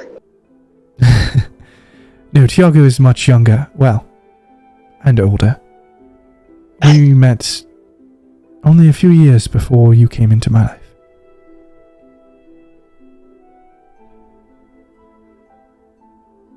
He's certainly seems to have some stories of his own that he does like to tell once you get him a bit drinking. Frankly, he's willing to tell those stories even without drinking. Tiago Alexander is quite possibly the most foolhardy and extravagantly, excessively overwhelming pirate that I have ever met. And yet there are few people I trust more. He's a good man. I haven't the slightest idea how many of his tales are true. I suppose we could always find a cleric and have him sit in the zone of truth to find out. Well, the funny thing about Fae is that they're not always affected by magic the same way that we are. I mean, after all, I'm only partially influenced by the blood of the Fae. But Tiago... I believe Tiago comes from Thelanis itself. I think that's one of his stories that may actually have some truth in it. It would also explain why he's such a troublemaker. He misses you terribly, you know. I miss him too. I miss everyone on the crew. Everyone on the crew misses you.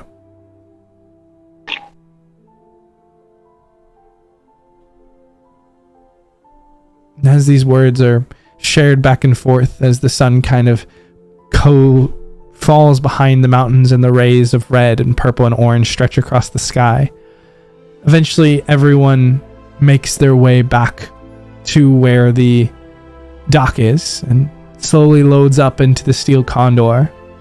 And assuming no one has any other things to do, the Condor begins to set back off for the arch.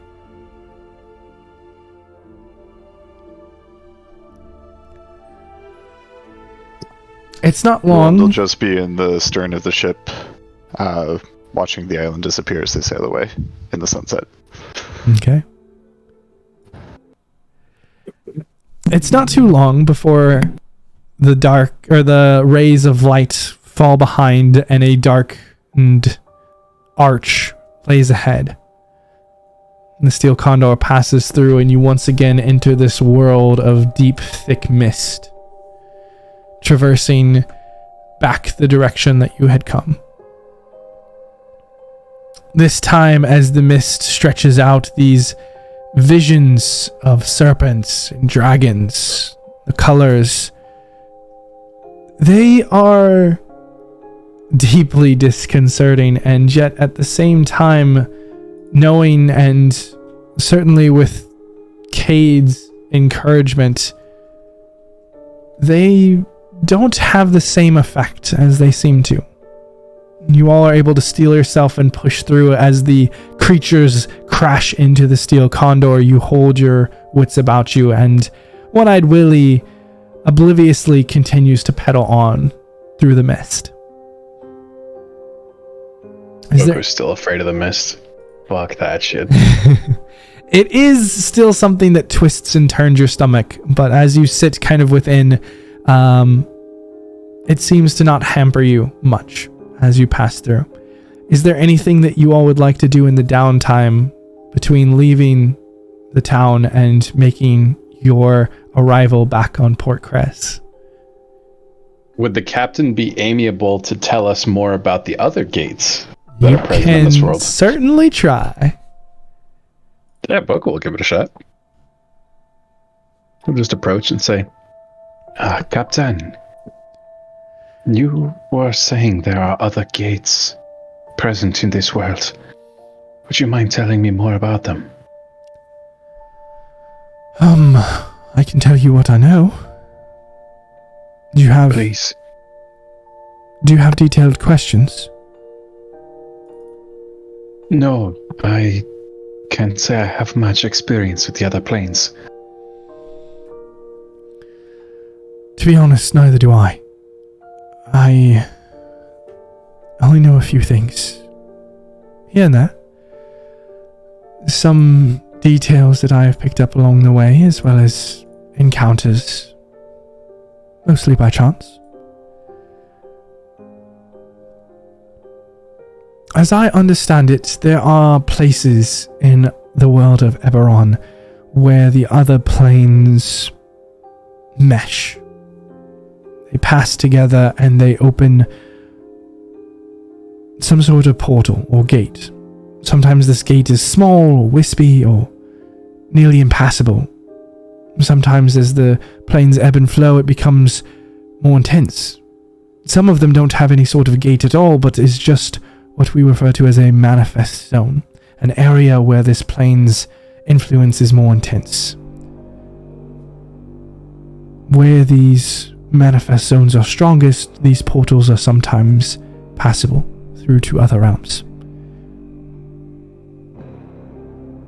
I am no expert on the realms or the planes, but I know of Thelanis, often referred to as the Feywild. I know there are rumored to be many manifest zones within the Eldine Reaches and the great forests that are present. The elves to the far west in the Towering Wood are said to be well kept with the Fae, though for myself I have never ventured that far.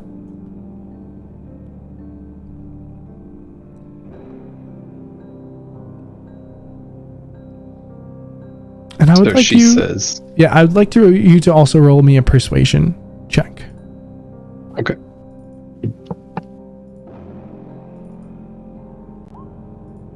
That's amazing. Okay. And you said what?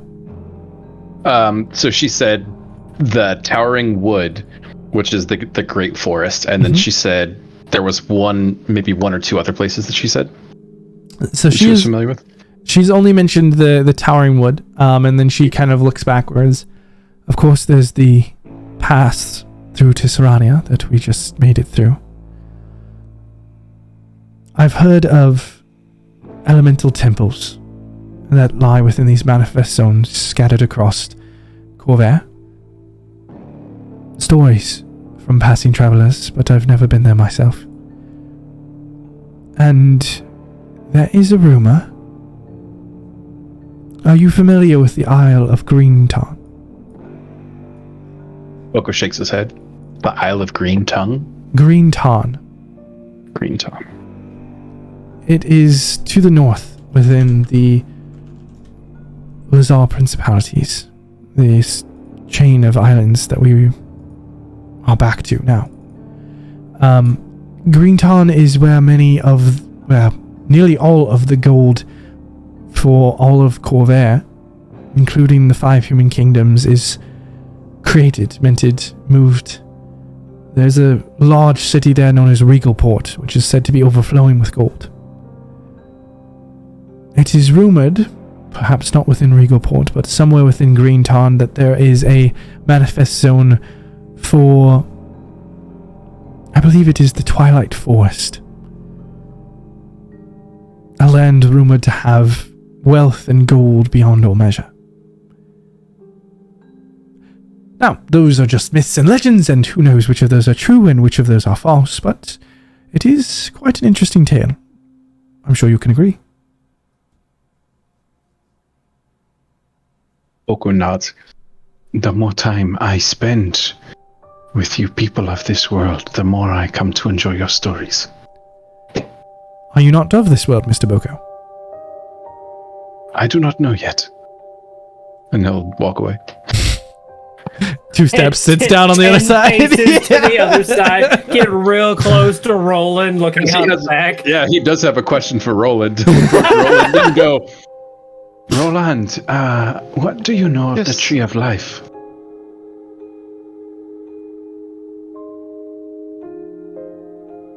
You seem to be well read. Yeah, and what do I know? You can roll me a history or arcana check.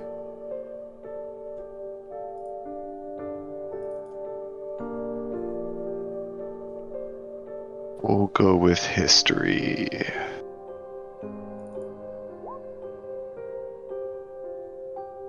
We'll use my inspiration. Okay. Oof. Wow. Okay, I mean, slowly losing faith in you. I didn't believe in fate. the title, The Tree of Life, it's kind of like saying the City of Gold. It's so broad that it could be applied to many things. You're learned, and you know that there are many druid sects. There are many large forests. There's the Carnwood in northern Karnath. There's obviously the Towering Wood in the Elding Reaches, which is likely probably has something known as the Tree of Life. You know that there's even the rumored capital is supposed to be massive trees known as Greenheart within the Towering Wood.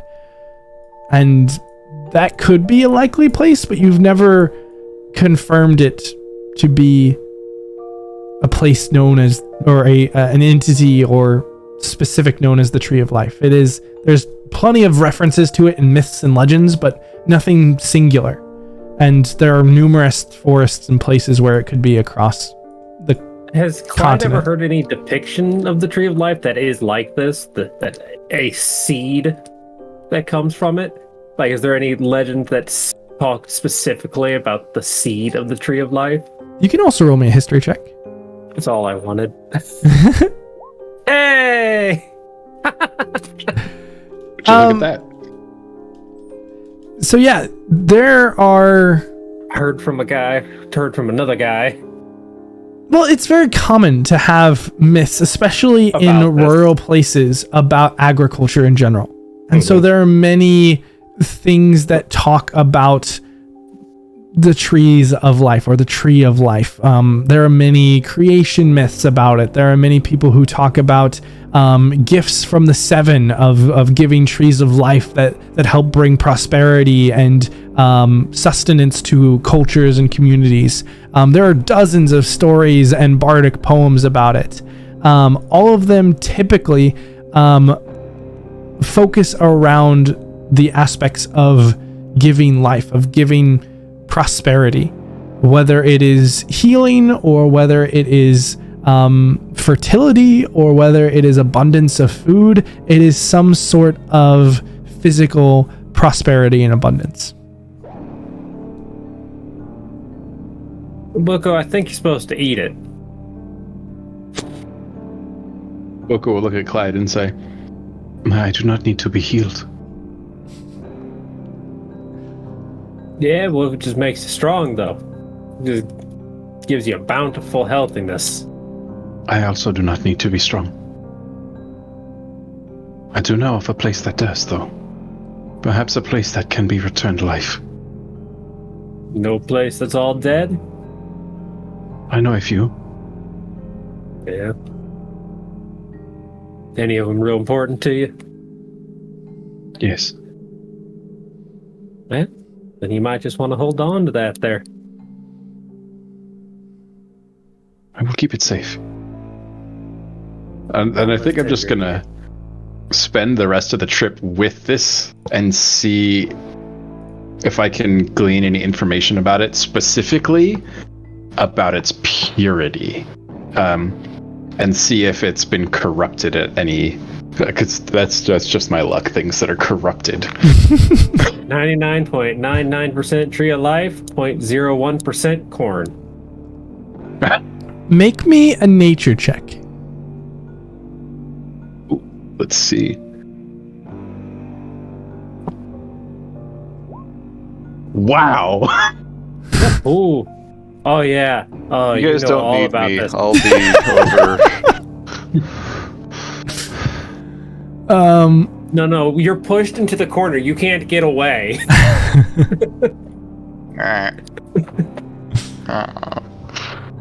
So, Boko, as you spend time, pretty much the entire journey focusing on this, you're very certain that this seed, while there's not much here and while it's fairly dormant, it is certainly not corrupted or infected.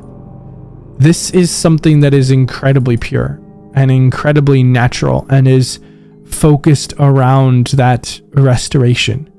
And in this process, you even are able to assess almost in like an attunement with this item. And this seed, it's when planted, grows into a tree that resembles the one who plants it. And from that tree can be gifted new life upon death.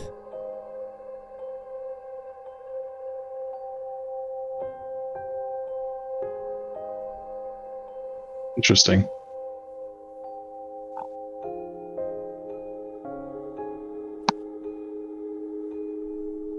Boko is going to take this seed, very specifically place it in a small pouch that hangs from his bandolier. Mm-hmm. And he's not going to let it touch any of his organics, and he's not going to put it in the bag of holding. Okay. Is there anything else that anyone is doing on their way back?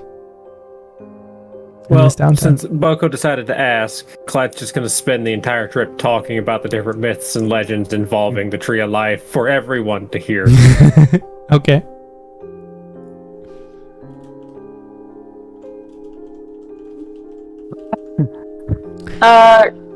Cade will, oh god, hold on. Nicholas has his audio going in the background and it's really distracting to hear myself in two places. Relatable. No, so Cade will pull out a book, and will be kind of just gently reading, but she will be fiddling with the amulet that the captain gave her, which she has already put around her neck. Okay. Are you just kind of holding it in your hands, or is there something that you're trying to do with it? Nothing specific, since Cade doesn't really do a lot of like personal things in front of other people, in case people ask questions. So it's more like reading and just kind of absent-mindedly playing with it, not even realizing what she's doing. Okay. Noted. Anyone Roland, else? you can spend some time with our thrifted items. There is also the large scroll that you have. Yes, yeah, you didn't pull that the last time. There's more room inside this time, right? I need to identify that scroll. As well as the amulet that pinged is everything that pinged is magical. I'm going to cast identify on. Griffin grease, dragon's blood, alabaster mask, bird mask pouch, unknown iron holy symbol. Especially that holy symbol. I don't like holy symbols. I've got a bad feeling about that holy symbol. So the holy symbol, when you cast identify on it, it only registers as a functional holy symbol. So for clerics and paladins, rangers, it acts, or I think it's just, it actually might just be clerics and druids, but it acts as that piece for the missing in the place of spell components for divine spells. Yes, their spell focus. This holy symbol is made of holy symbol. Indeed. But I don't recognize the symbol, You do not. which could be a problem.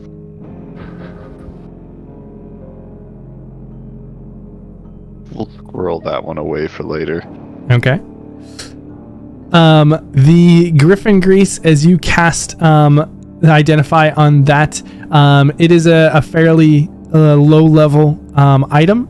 It has 3 uses with it, and it can be used to enhance the strength of a person or creature if it is applied to their muscles, allowing them to lift heavier objects or perform feats of strength that would normally be difficult to impossible.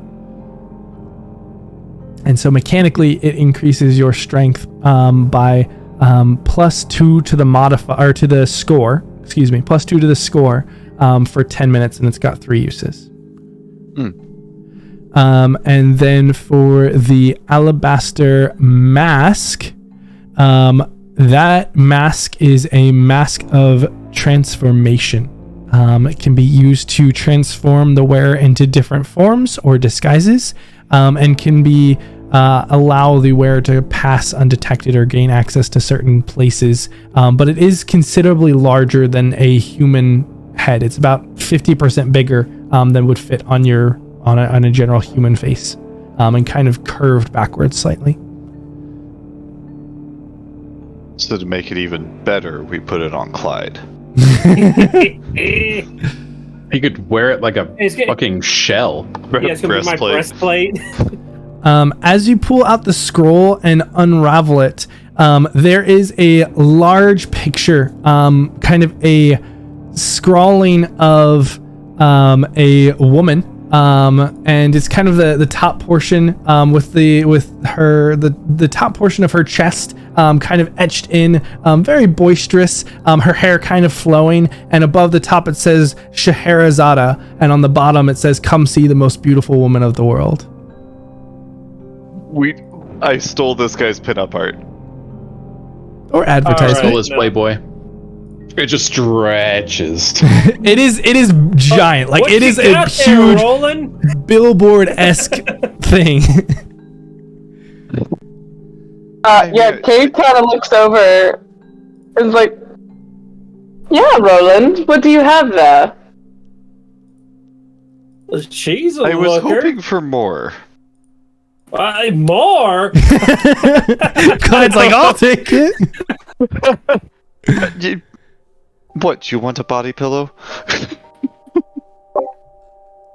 Depends. Boko gonna carry it in the bag. Yeah, that's... We will never have a need for paper this again. for a lot of money to some of the guys back at that town. Yeah.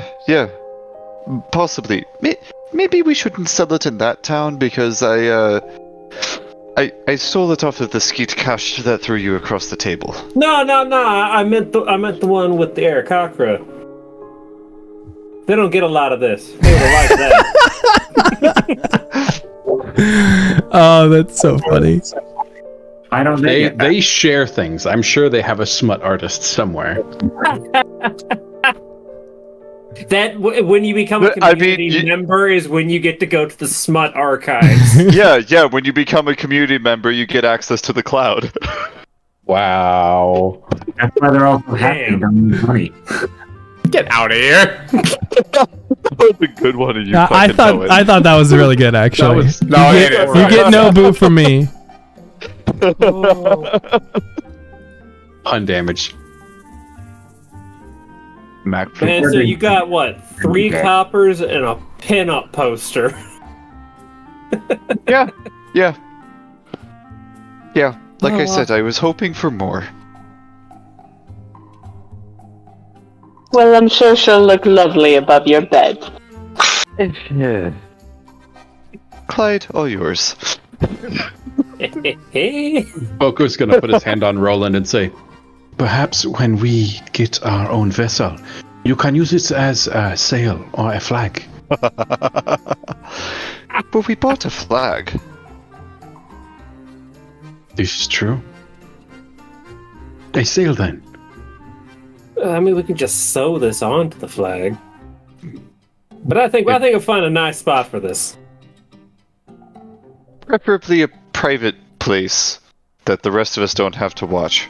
The scroll is it like the size of Clyde? Yeah, it's like probably. He can have a blanket. It's like 3 feet and like 1.5 feet wide. So Clyde has a body No, pillow. I can hold it up and I can hide behind it and make people think that I'm a beautiful lady.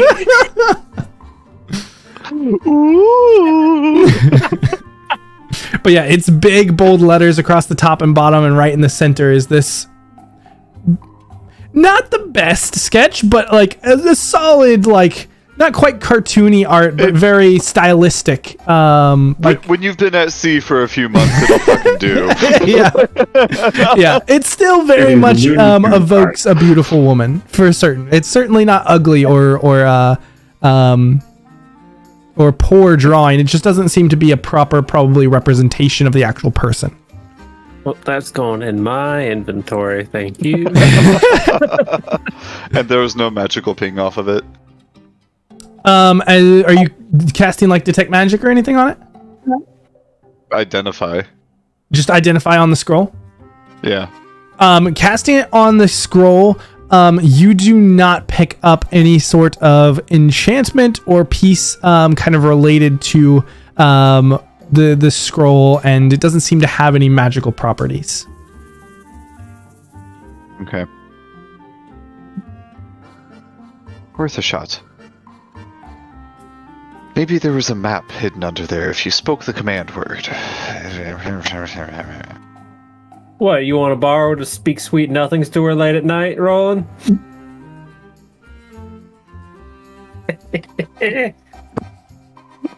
Is anyone else doing? Oh, go ahead.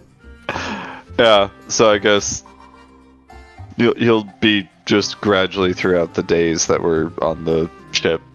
Yeah, and it's maybe about 10 hours. And so you guys have a couple hours before you probably want to get a long rest in at some point. Yeah, but if there's anything else that anyone wants to try and do. I'm gonna roll out my new blanket. It's nice thick parchment. This is your bed mat now. Like when you're camping, you roll out the mat first and then put the sleeping bag on it. Like this is your bed mat now. Is that you like lay down and just go. Oh gosh, it's a body pillow. I said that You made that joke. Kind of put some straw under it. Be real sad. Oh man. Honestly, Clyde, we can probably find something better made. Honestly, Cade, fucking with Roland's worth way more. Boko just nods understandingly. All right. Then as you all make it back to the nest within Port Krez, the ship begins to slide back into the large broken door at the top of the nest. And as it kind of sets in, it gets about 3/4 of the way through the door, and immediately there's a loud puff of black smoke. The air in the balloon starts to seep out, and immediately it crashes down onto the edge and starts to teeter. Boko's gonna take a couple steps towards the front of the ship. And expeditiously disembark. Well, it looks like we made it. And Willie kind of hops off as you all disembark, and it's just kind of wedged in 3/4 into the doorway. The balloon is kind of like partially deflated and just kind of stuck up in the top. But he has a smile as big as can be. Well, for a maiden voyage, it didn't do bad. We all made it back in one piece. I'd call that a success. Please, if you'd like to submit any formal bits of feedback, I would love to hear it. I'll make sure to log all of it and categorize it for future ventures out into the mist. Less windows, so I don't have to look at all the creepy shit out there. Less windows. More windows, so I don't have to look at Clyde. Scratches something out on his hand. More windows. Can I have taller windows so I can look out of them? You want all the windows? Yeah. Cool. Ooh. Can like it just be like a see-through hole, and then we can look all the way around and feel like we're flying? Scratches out again. Just windows. Save on lumber. If we could open the windows so that we don't have to smell other passengers, that would also be helpful. Hey, I bathed recently. Yeah, Boko's gonna lean over and smell Clyde. How do you smell, Clyde? I mean, it's been like 3 days. So much better than Boko, got it. Like sweat and whiskey. As but you say this, Roland, Clyde will cast prestidigitation on himself. as you guys begin to kind of depart from the nest back into the city, the captain just kind of taps Cade on the shoulder. When you get time, come and see me back on the Fox. I'm sure the crew would be happy to see you again. We'll be headed off for the draw in about 2 days now, so you all have some time around the city. I don't know if you're going to accompany the Morgan or if you'd like to be on the Azure Fox for the draw, but I'd like for you all to come with us. I think I'd much rather be on the Fox. There's just the barest hint of a smile at the corner of her lips before she spins on her heel. Excellent. Then see you in a bit. And she moves down towards where the direction of where the fox was, and you all are at your own desires within the city. So now we have to Alright, but I think maybe we don't go to that same bar. It's bad form to go to the same bar and fight 2 nights in a row. Speaking of fights, wasn't there a fighting arena here? There was indeed. Ooh, that sounds fun. It does sound fun to watch you.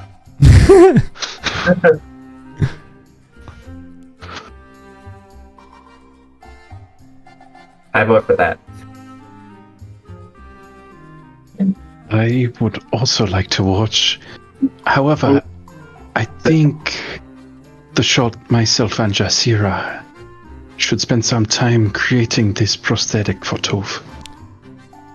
Just hear it kind of pipes up. I was about to say that I'd like to go and check on Tove. She should be on the Fox by now. Why don't we go and check in and see how she is first?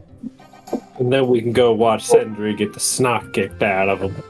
Sindri is going to pull out a rock and one of his rocks and throw it and see what happens. Does it fall? You pull out the rock and just kind of throw it, and it gives a little arc before it hits the ground.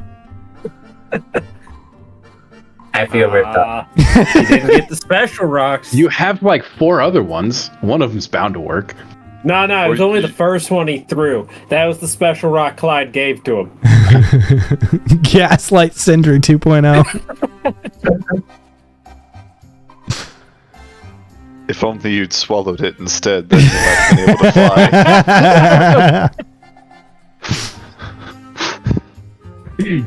But yeah, as you guys briefly follow after the captain to inquire about Tove, Tiago would let you know that he took Tove to there's like a makeshift hospital in the city, and so he kind of took care of her and sent her and Morgul to that hospital where she would have a better place to stay than the ship quarters. Hey, Tove, back from the plane of air. How you doing? How's the leg? But yeah, she is in some sort of medical care right now. If you'd like to go there to inquire. Yeah. Boko has all his measurements, and I believe Theschault was going to work on the internal components, and Boko was going to attach it. I would like Roland and Theschault there if we manage to get enough of it done in the next day.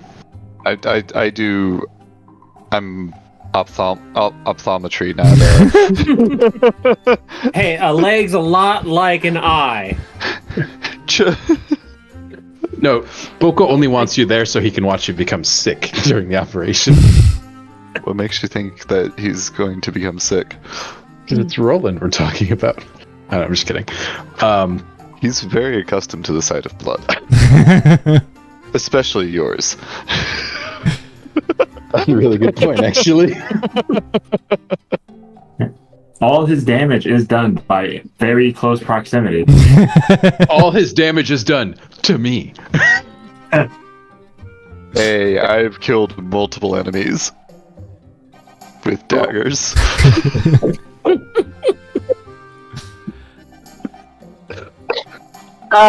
Cade would lead them to, like, the island hospital so we could find Tove.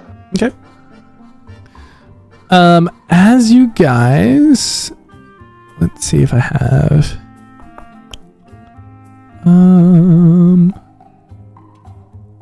Well, that one. As you guys make your way to this kind of island hospital here, you enter, and within this is not like a typical hospital, and so it's not exactly the halls and rooms, but it's like a large area with a few trained not even professionals, but trained medical individuals who kind of spread their time across everyone there. And there is every sort of injury and disease, and it is all kind of just grouped together, and they do their best, but it's nothing clean. And off to one side, you do see Tove kind of laying in a bed, and there's kind of a cloaked individual next to her there. Do I recognize this individual? Yes, Cade, you immediately do. You can see the thick black cloak that kind of on the edge turns into this like gray, almost metal-looking crosshatch pattern at the bottom, and you know without a doubt that this is Merkel. Yeah, Cade will just stroll up and just be like, "Long time no see." I thought I heard your footsteps coming. And as this individual spins around, everyone but Cade here is caught very off guard by what they gaze on, as it is humanoid, but only in the most broadest of senses. And this entity is dark gray blue of skin, and seems to be feminine due to her physique or their physique, but it's difficult to tell as the features are almost alien. There's no hair on the body, and the nose is long and elongated and almost geometric. The eyes are pure blue white with no pupils or irises, and across the skin there are small dots that almost look like pieces of metal that form geometric patterns and lines across their skin. And on their hands, on the back sides of their palms, and on the top of their feet, there are large blue diamond-like gems. And she's wearing only what looks to be a long red scarf that is kind of tied through strategic locations as her only bit of clothing, or their only bit of clothing outside of the cloak that kind of hangs over their shoulders and head. Though they do have these long golden earrings as well. And it is so alien in this moment that everyone kind of just subconsciously takes a step backwards. Except for Kate, who's very familiar with this individual and their nature. Does this person seem like a warforged? You're not sure what they seem like, but they don't seem mechanical. They don't have any joints or anything. They are humanoid and have skin. It's just not like anything you've ever seen before. You look really cool. Thank you.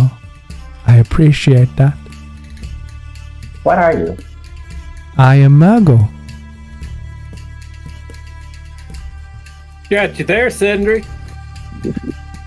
No, that's who, not what. What? Who?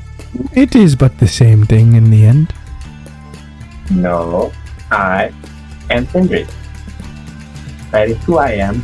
I am a giant. That is what I am. Different. These things are both how in your head. These things are both how you define yourself. I define myself as Mago. Mm-hmm. Cade is just smiling at this interaction, trying to hold a chuckle back. I'll do you one better. Why is Gamora?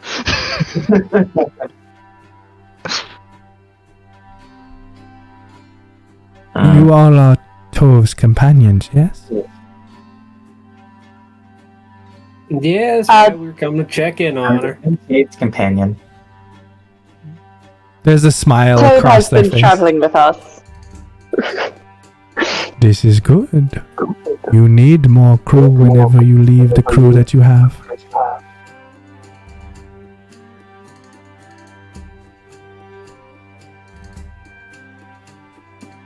How is she doing, though? Her fever has broken, and she occasionally regains consciousness. But there will be some work for her to get used to life without a leg. Well, hopefully these two fine gentlemen here will have something to do with that. Right? Joseph Theschault, this is the point where you say, yeah. As I kind of look back and forth over it, yeah, this should be something manageable. It is a small piece of the leg, and there is only one joint. Does not seem difficult. If you have I kind of look over, gaining a little bit of confidence from Boko. Yeah, right. And Jasir here will make sure they don't go too crazy with Tove. If you have things that you need to do, please, by all means. I am here if you require any sort of medical attention. Yeah, last time they cut someone's eye out. It was really cool. This is a process I am quite familiar with. Really? What about dragging things out of them? What kind of things? I never really got a good look at it, but Roland, what did it look like? Calamari.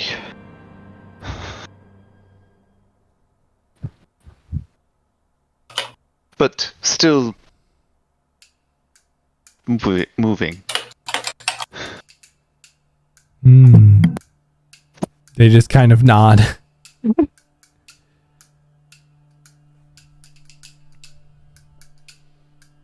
But they've kind of... I was also able to put the eye back in, which is the impressive part of the procedure.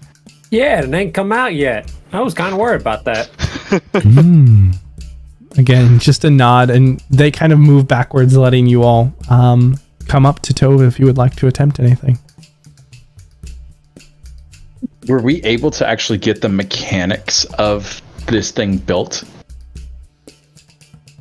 So I don't think that you've spent any time fabricating one, right? I think it's we just did designing, but not fabricating, I don't think. I don't think so either. So I think we'd probably have to spend a day doing that and collecting some organics. Yes, depending on what materials you want to make from it. But you guys at least know where you know where she is currently. I would like to. Is there a lot of foliage on Port Chris? I wouldn't say a lot, but there's enough. I mean, it's mostly rock, but there are still plenty of trees.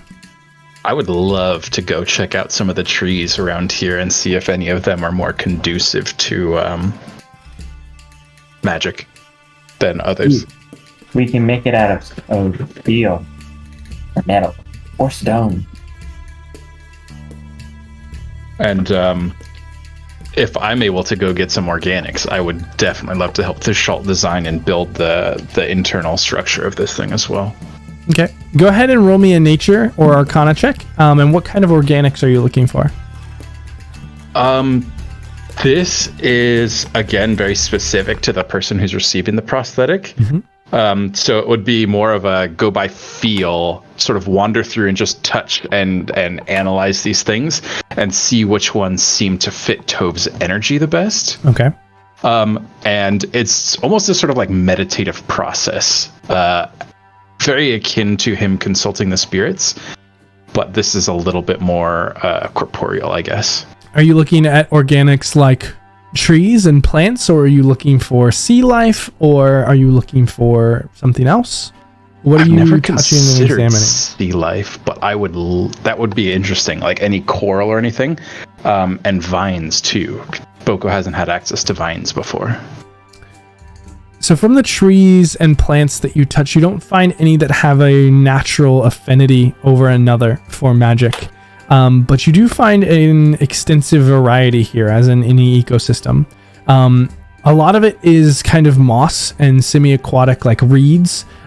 towards the base where the water kind of washes up more often. But higher up is more tropical plants, things like palm trees and ferns. And there are extensive vines that kind of hang off from lots of these stone areas, kind of down from where the cityscape is and from where grasses and plants are, extending out below down to hang off the stone sides. And there are also many places where plants kind of grow up and ivy kind of stretches up the buildings as well. In addition, there are many markets that sell various types of sea life, both live and dead, meant for cooking or consumption, but it is there.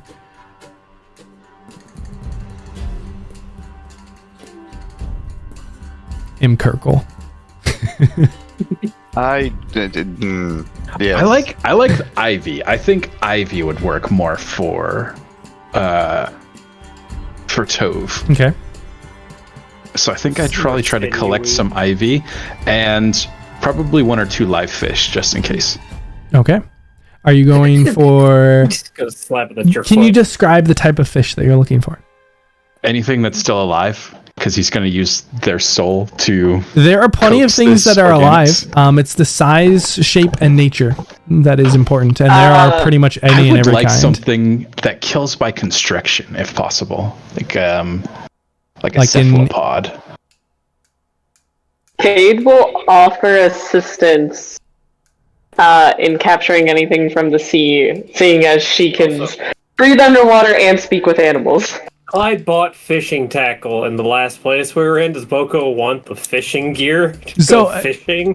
I mean, you certainly can try, but there's also a market here with many different things. Squid is probably one of the things that they don't have live, but they... Let's see. We'll roll a d20, and on a 10 or above, we'll say that they have a live octopus.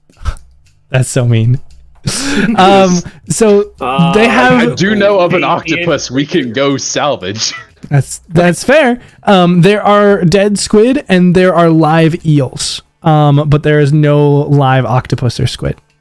I think I could settle for eels. I think that'll work. Okay. So if you would like to purchase the eels, they're like 5 copper a piece. So however That many would you be want to purchase. fantastic, because I have a single gold to my name right now. Yeah, these are not very expensive, and meant for consumption.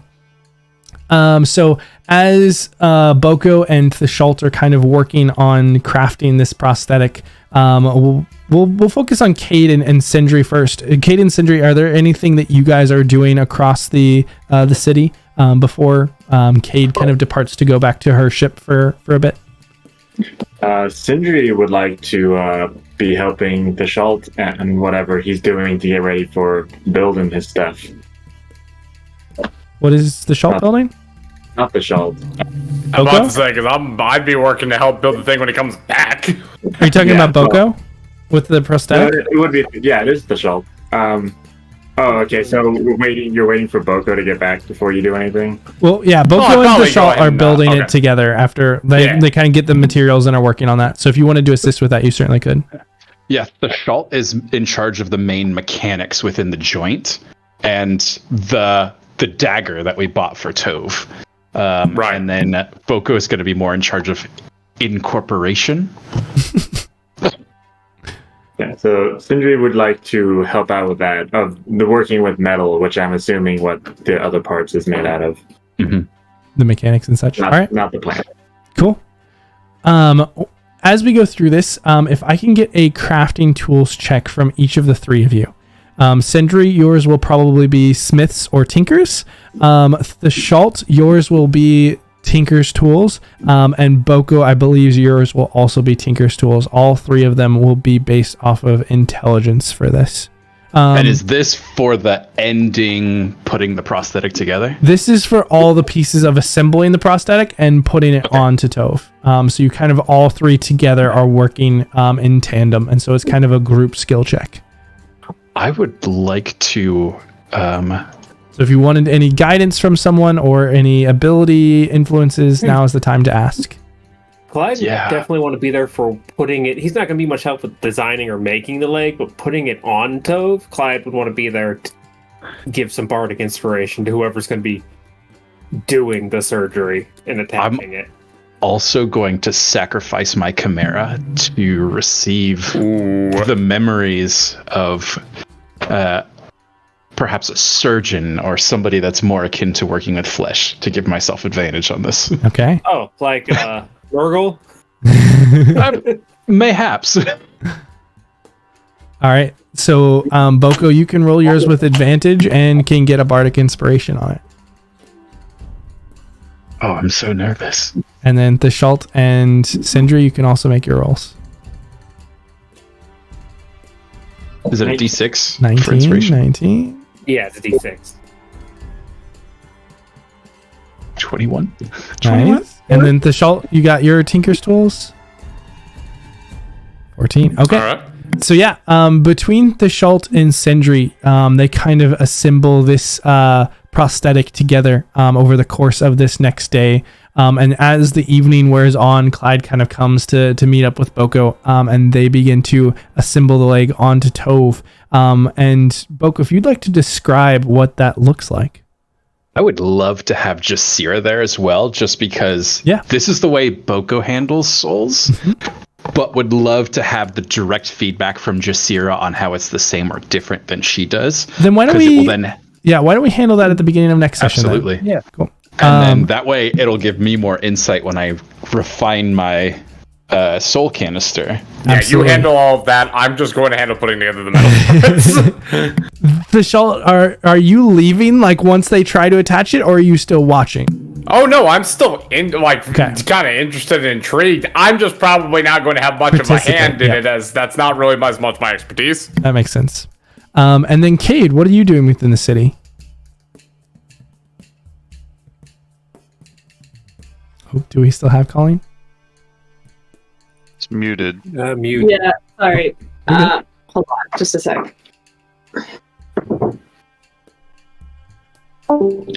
Okay, sorry. Nicholas and I are both trying to pack up in the kitchen, and I just listened through my headphones, but now he has his laptop out, and so I'm just going to speak through his laptop. All good. So Cade would probably just be like, would honestly just be kind of off wandering, just like seeing some old haunts. And anyone that wants to come with her can, but she's actually going to try and track down Iz at some point. Okay. Yeah, you certainly do go through a few places, see a few kind of familiar faces here and there. Kind of see old Cliff Clavin with his giant ship's wheel attached on the front of his trousers just to get people to ask what it is so he can say it's driving him nuts. You walk by and see some other pirates kind of drinking and talking. You see various members of the Fox and other crews. And eventually you do find nearby the docks, kind of working with some to facilitate the final repairs of the Morgan, is Israel. How's it going? Well, if you aren't quite the most stunning thing I've seen this day, it's gotten so much better now. Mm-hmm. The wide, over-exaggerated smile kind of shifts back to a smirk. How are you today? You all managed to pop off quite quick? Yes, it does seem Clyde has that effect on people. He's quite the rowdy storyteller. I do think your crew's intervention was most welcome. Yeah, that's probably true. I more meant where you all had been after the fight. Not so much the brawl. That's fairly normal for here. Oh, yes. I was sent on an errand of sorts. I'm sure you can understand that. Of course, of course. Is there something I can do for you today? How about I buy you a drink later and we can talk then? Of course. You just tell me the time and place. This evening. Same bar. It's got the most entertainment, right? Oh, for certain. The other places here are shitholes. This evening then. He gives a nod and smile, and as you kind of head off, he finishes up kind of talking with a few others, and you can see that the Morgan itself has considerable improvements to its state and seems to be just about cleaned and repaired. And is that a conversation you'd like to have upon your return, or is that something you'd like to finish up as we wrap up tonight? That can be after a trip to the folks. Okay. Alrighty. So that can be Sounds good. Then we'll handle that next session, or the session after, rather. And Clyde, is there anything during the day that you would be trying to accomplish? Clyde is going to see if there is a still on the Silver Fox, and if not, he's going to try and source a still. On the Azure Fox? Yeah, on the Azure Fox. Yes. There is most certainly not a still. But looking through the various parts and pieces of the market, you could probably get enough to put one together. All right, Clyde's going to be getting the pieces so that when Tove's leg is all put together, get these crafty people to put something. Okay. Wait, Roll me we a... made one and left it on the Morgan. Why don't we just go get that one? Because it's not theirs. We made a separate one. But that was the natural 20 still. Oh, yeah, but it was also the natural 20 junk still. It was literally a copper pot and some tubes we found. This is how Boko builds things, though. It's just like Clyde's was more like just he some doesn't shit want I the found. awkward conversation of be like, yeah, I'm taking this and I'm leaving. Yeah, just fine. roll me a D8, Clyde. Yep. D8. Got a 7. So it costs you about 7 silver pieces to get all that you need. But you are able to acquire the materials, and your crafting folks can assist with that. And then finally, Roland, is there anything you're doing over the course of this first day? Again, you have 2 days before you all are setting out, or really a day and a half before you all have to set out for the draw. He is going to try and get the lay of the town. Right, like just learn the streets, figure out where the alleys are that you can duck into to hide quickly. Okay. Which ones have an additional exit from where you ducked in. Like just try and get the lay of the land, just in case he needs it later. Absolutely. Go ahead and roll me an investigation check for this. Alrighty. And with Here the time, you can comes- roll it at advantage. Thank you. Here comes the double nat one in that case. You gotta Oh, stop no, jinxing never. yourself. Hey, Yeah, you get you've only a... had one natural one all night. Yeah, see, I always say it because it's the nice part about being a pessimist is you're always either right or pleasantly surprised. I get that.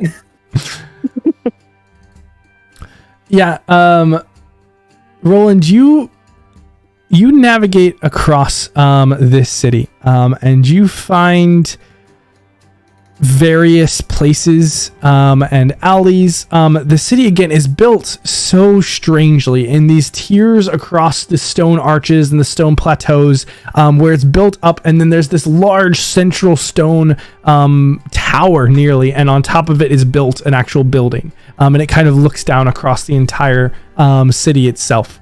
And it kind of stretches up, and you wander and you see the different stores, the different sectors, kind of get a feel for the culture. And the people here are wildly diverse. You see all sorts of individuals dressed in all sorts of attire from all sorts of background and even all sorts of races. You see Kenku, which you have only read about and heard of.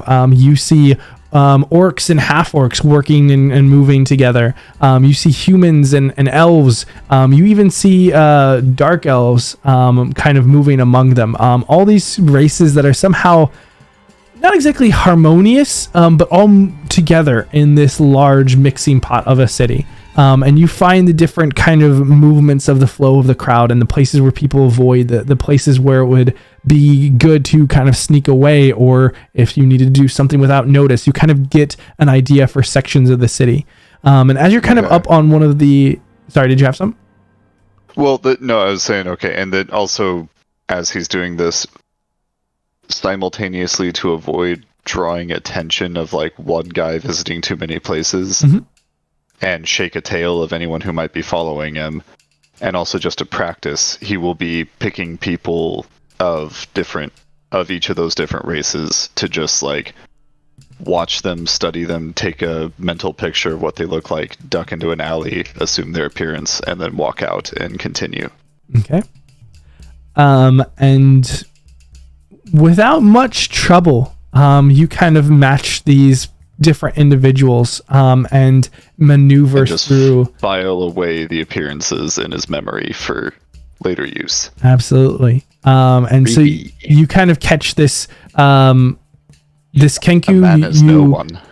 You catch this dark elf female. You see this boisterous woman with dark skin and kind of this braided hair who has a bright red outfit and a bright red hat passing by. All these different individuals that you kind of gather into your various personas. And as you're kind of navigating across the upper level of this city, it kind of opens up into the rest of the island towards the top. And there are trees, there is more grass, more fauna. It looks more natural than this kind of carved open bay. And suddenly you hear this yell. Not quite a scream, but some noise that kind of comes out from the woods there. And that's where we're going to go ahead and pick up with next week. Screw you.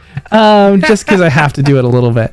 But we'll go ahead and end on another story, since I haven't given one in a hot minute here.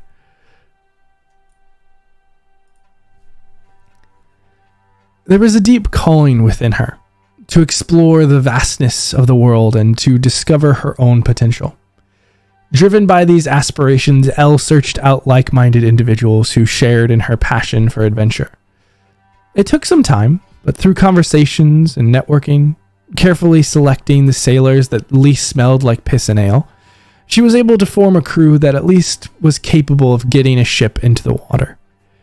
As far as the actual ship, the best they were able to muster was a small schooner that half falling apart and rumored to be haunted, but that only slowed down her pursuit of new horizons.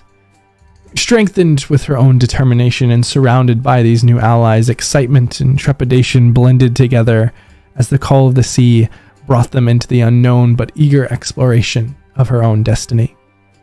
Thank you so much for joining us tonight, and we'll be back probably not next week, but the week after. And so we'll catch up on the rest of the story then. We'll see you.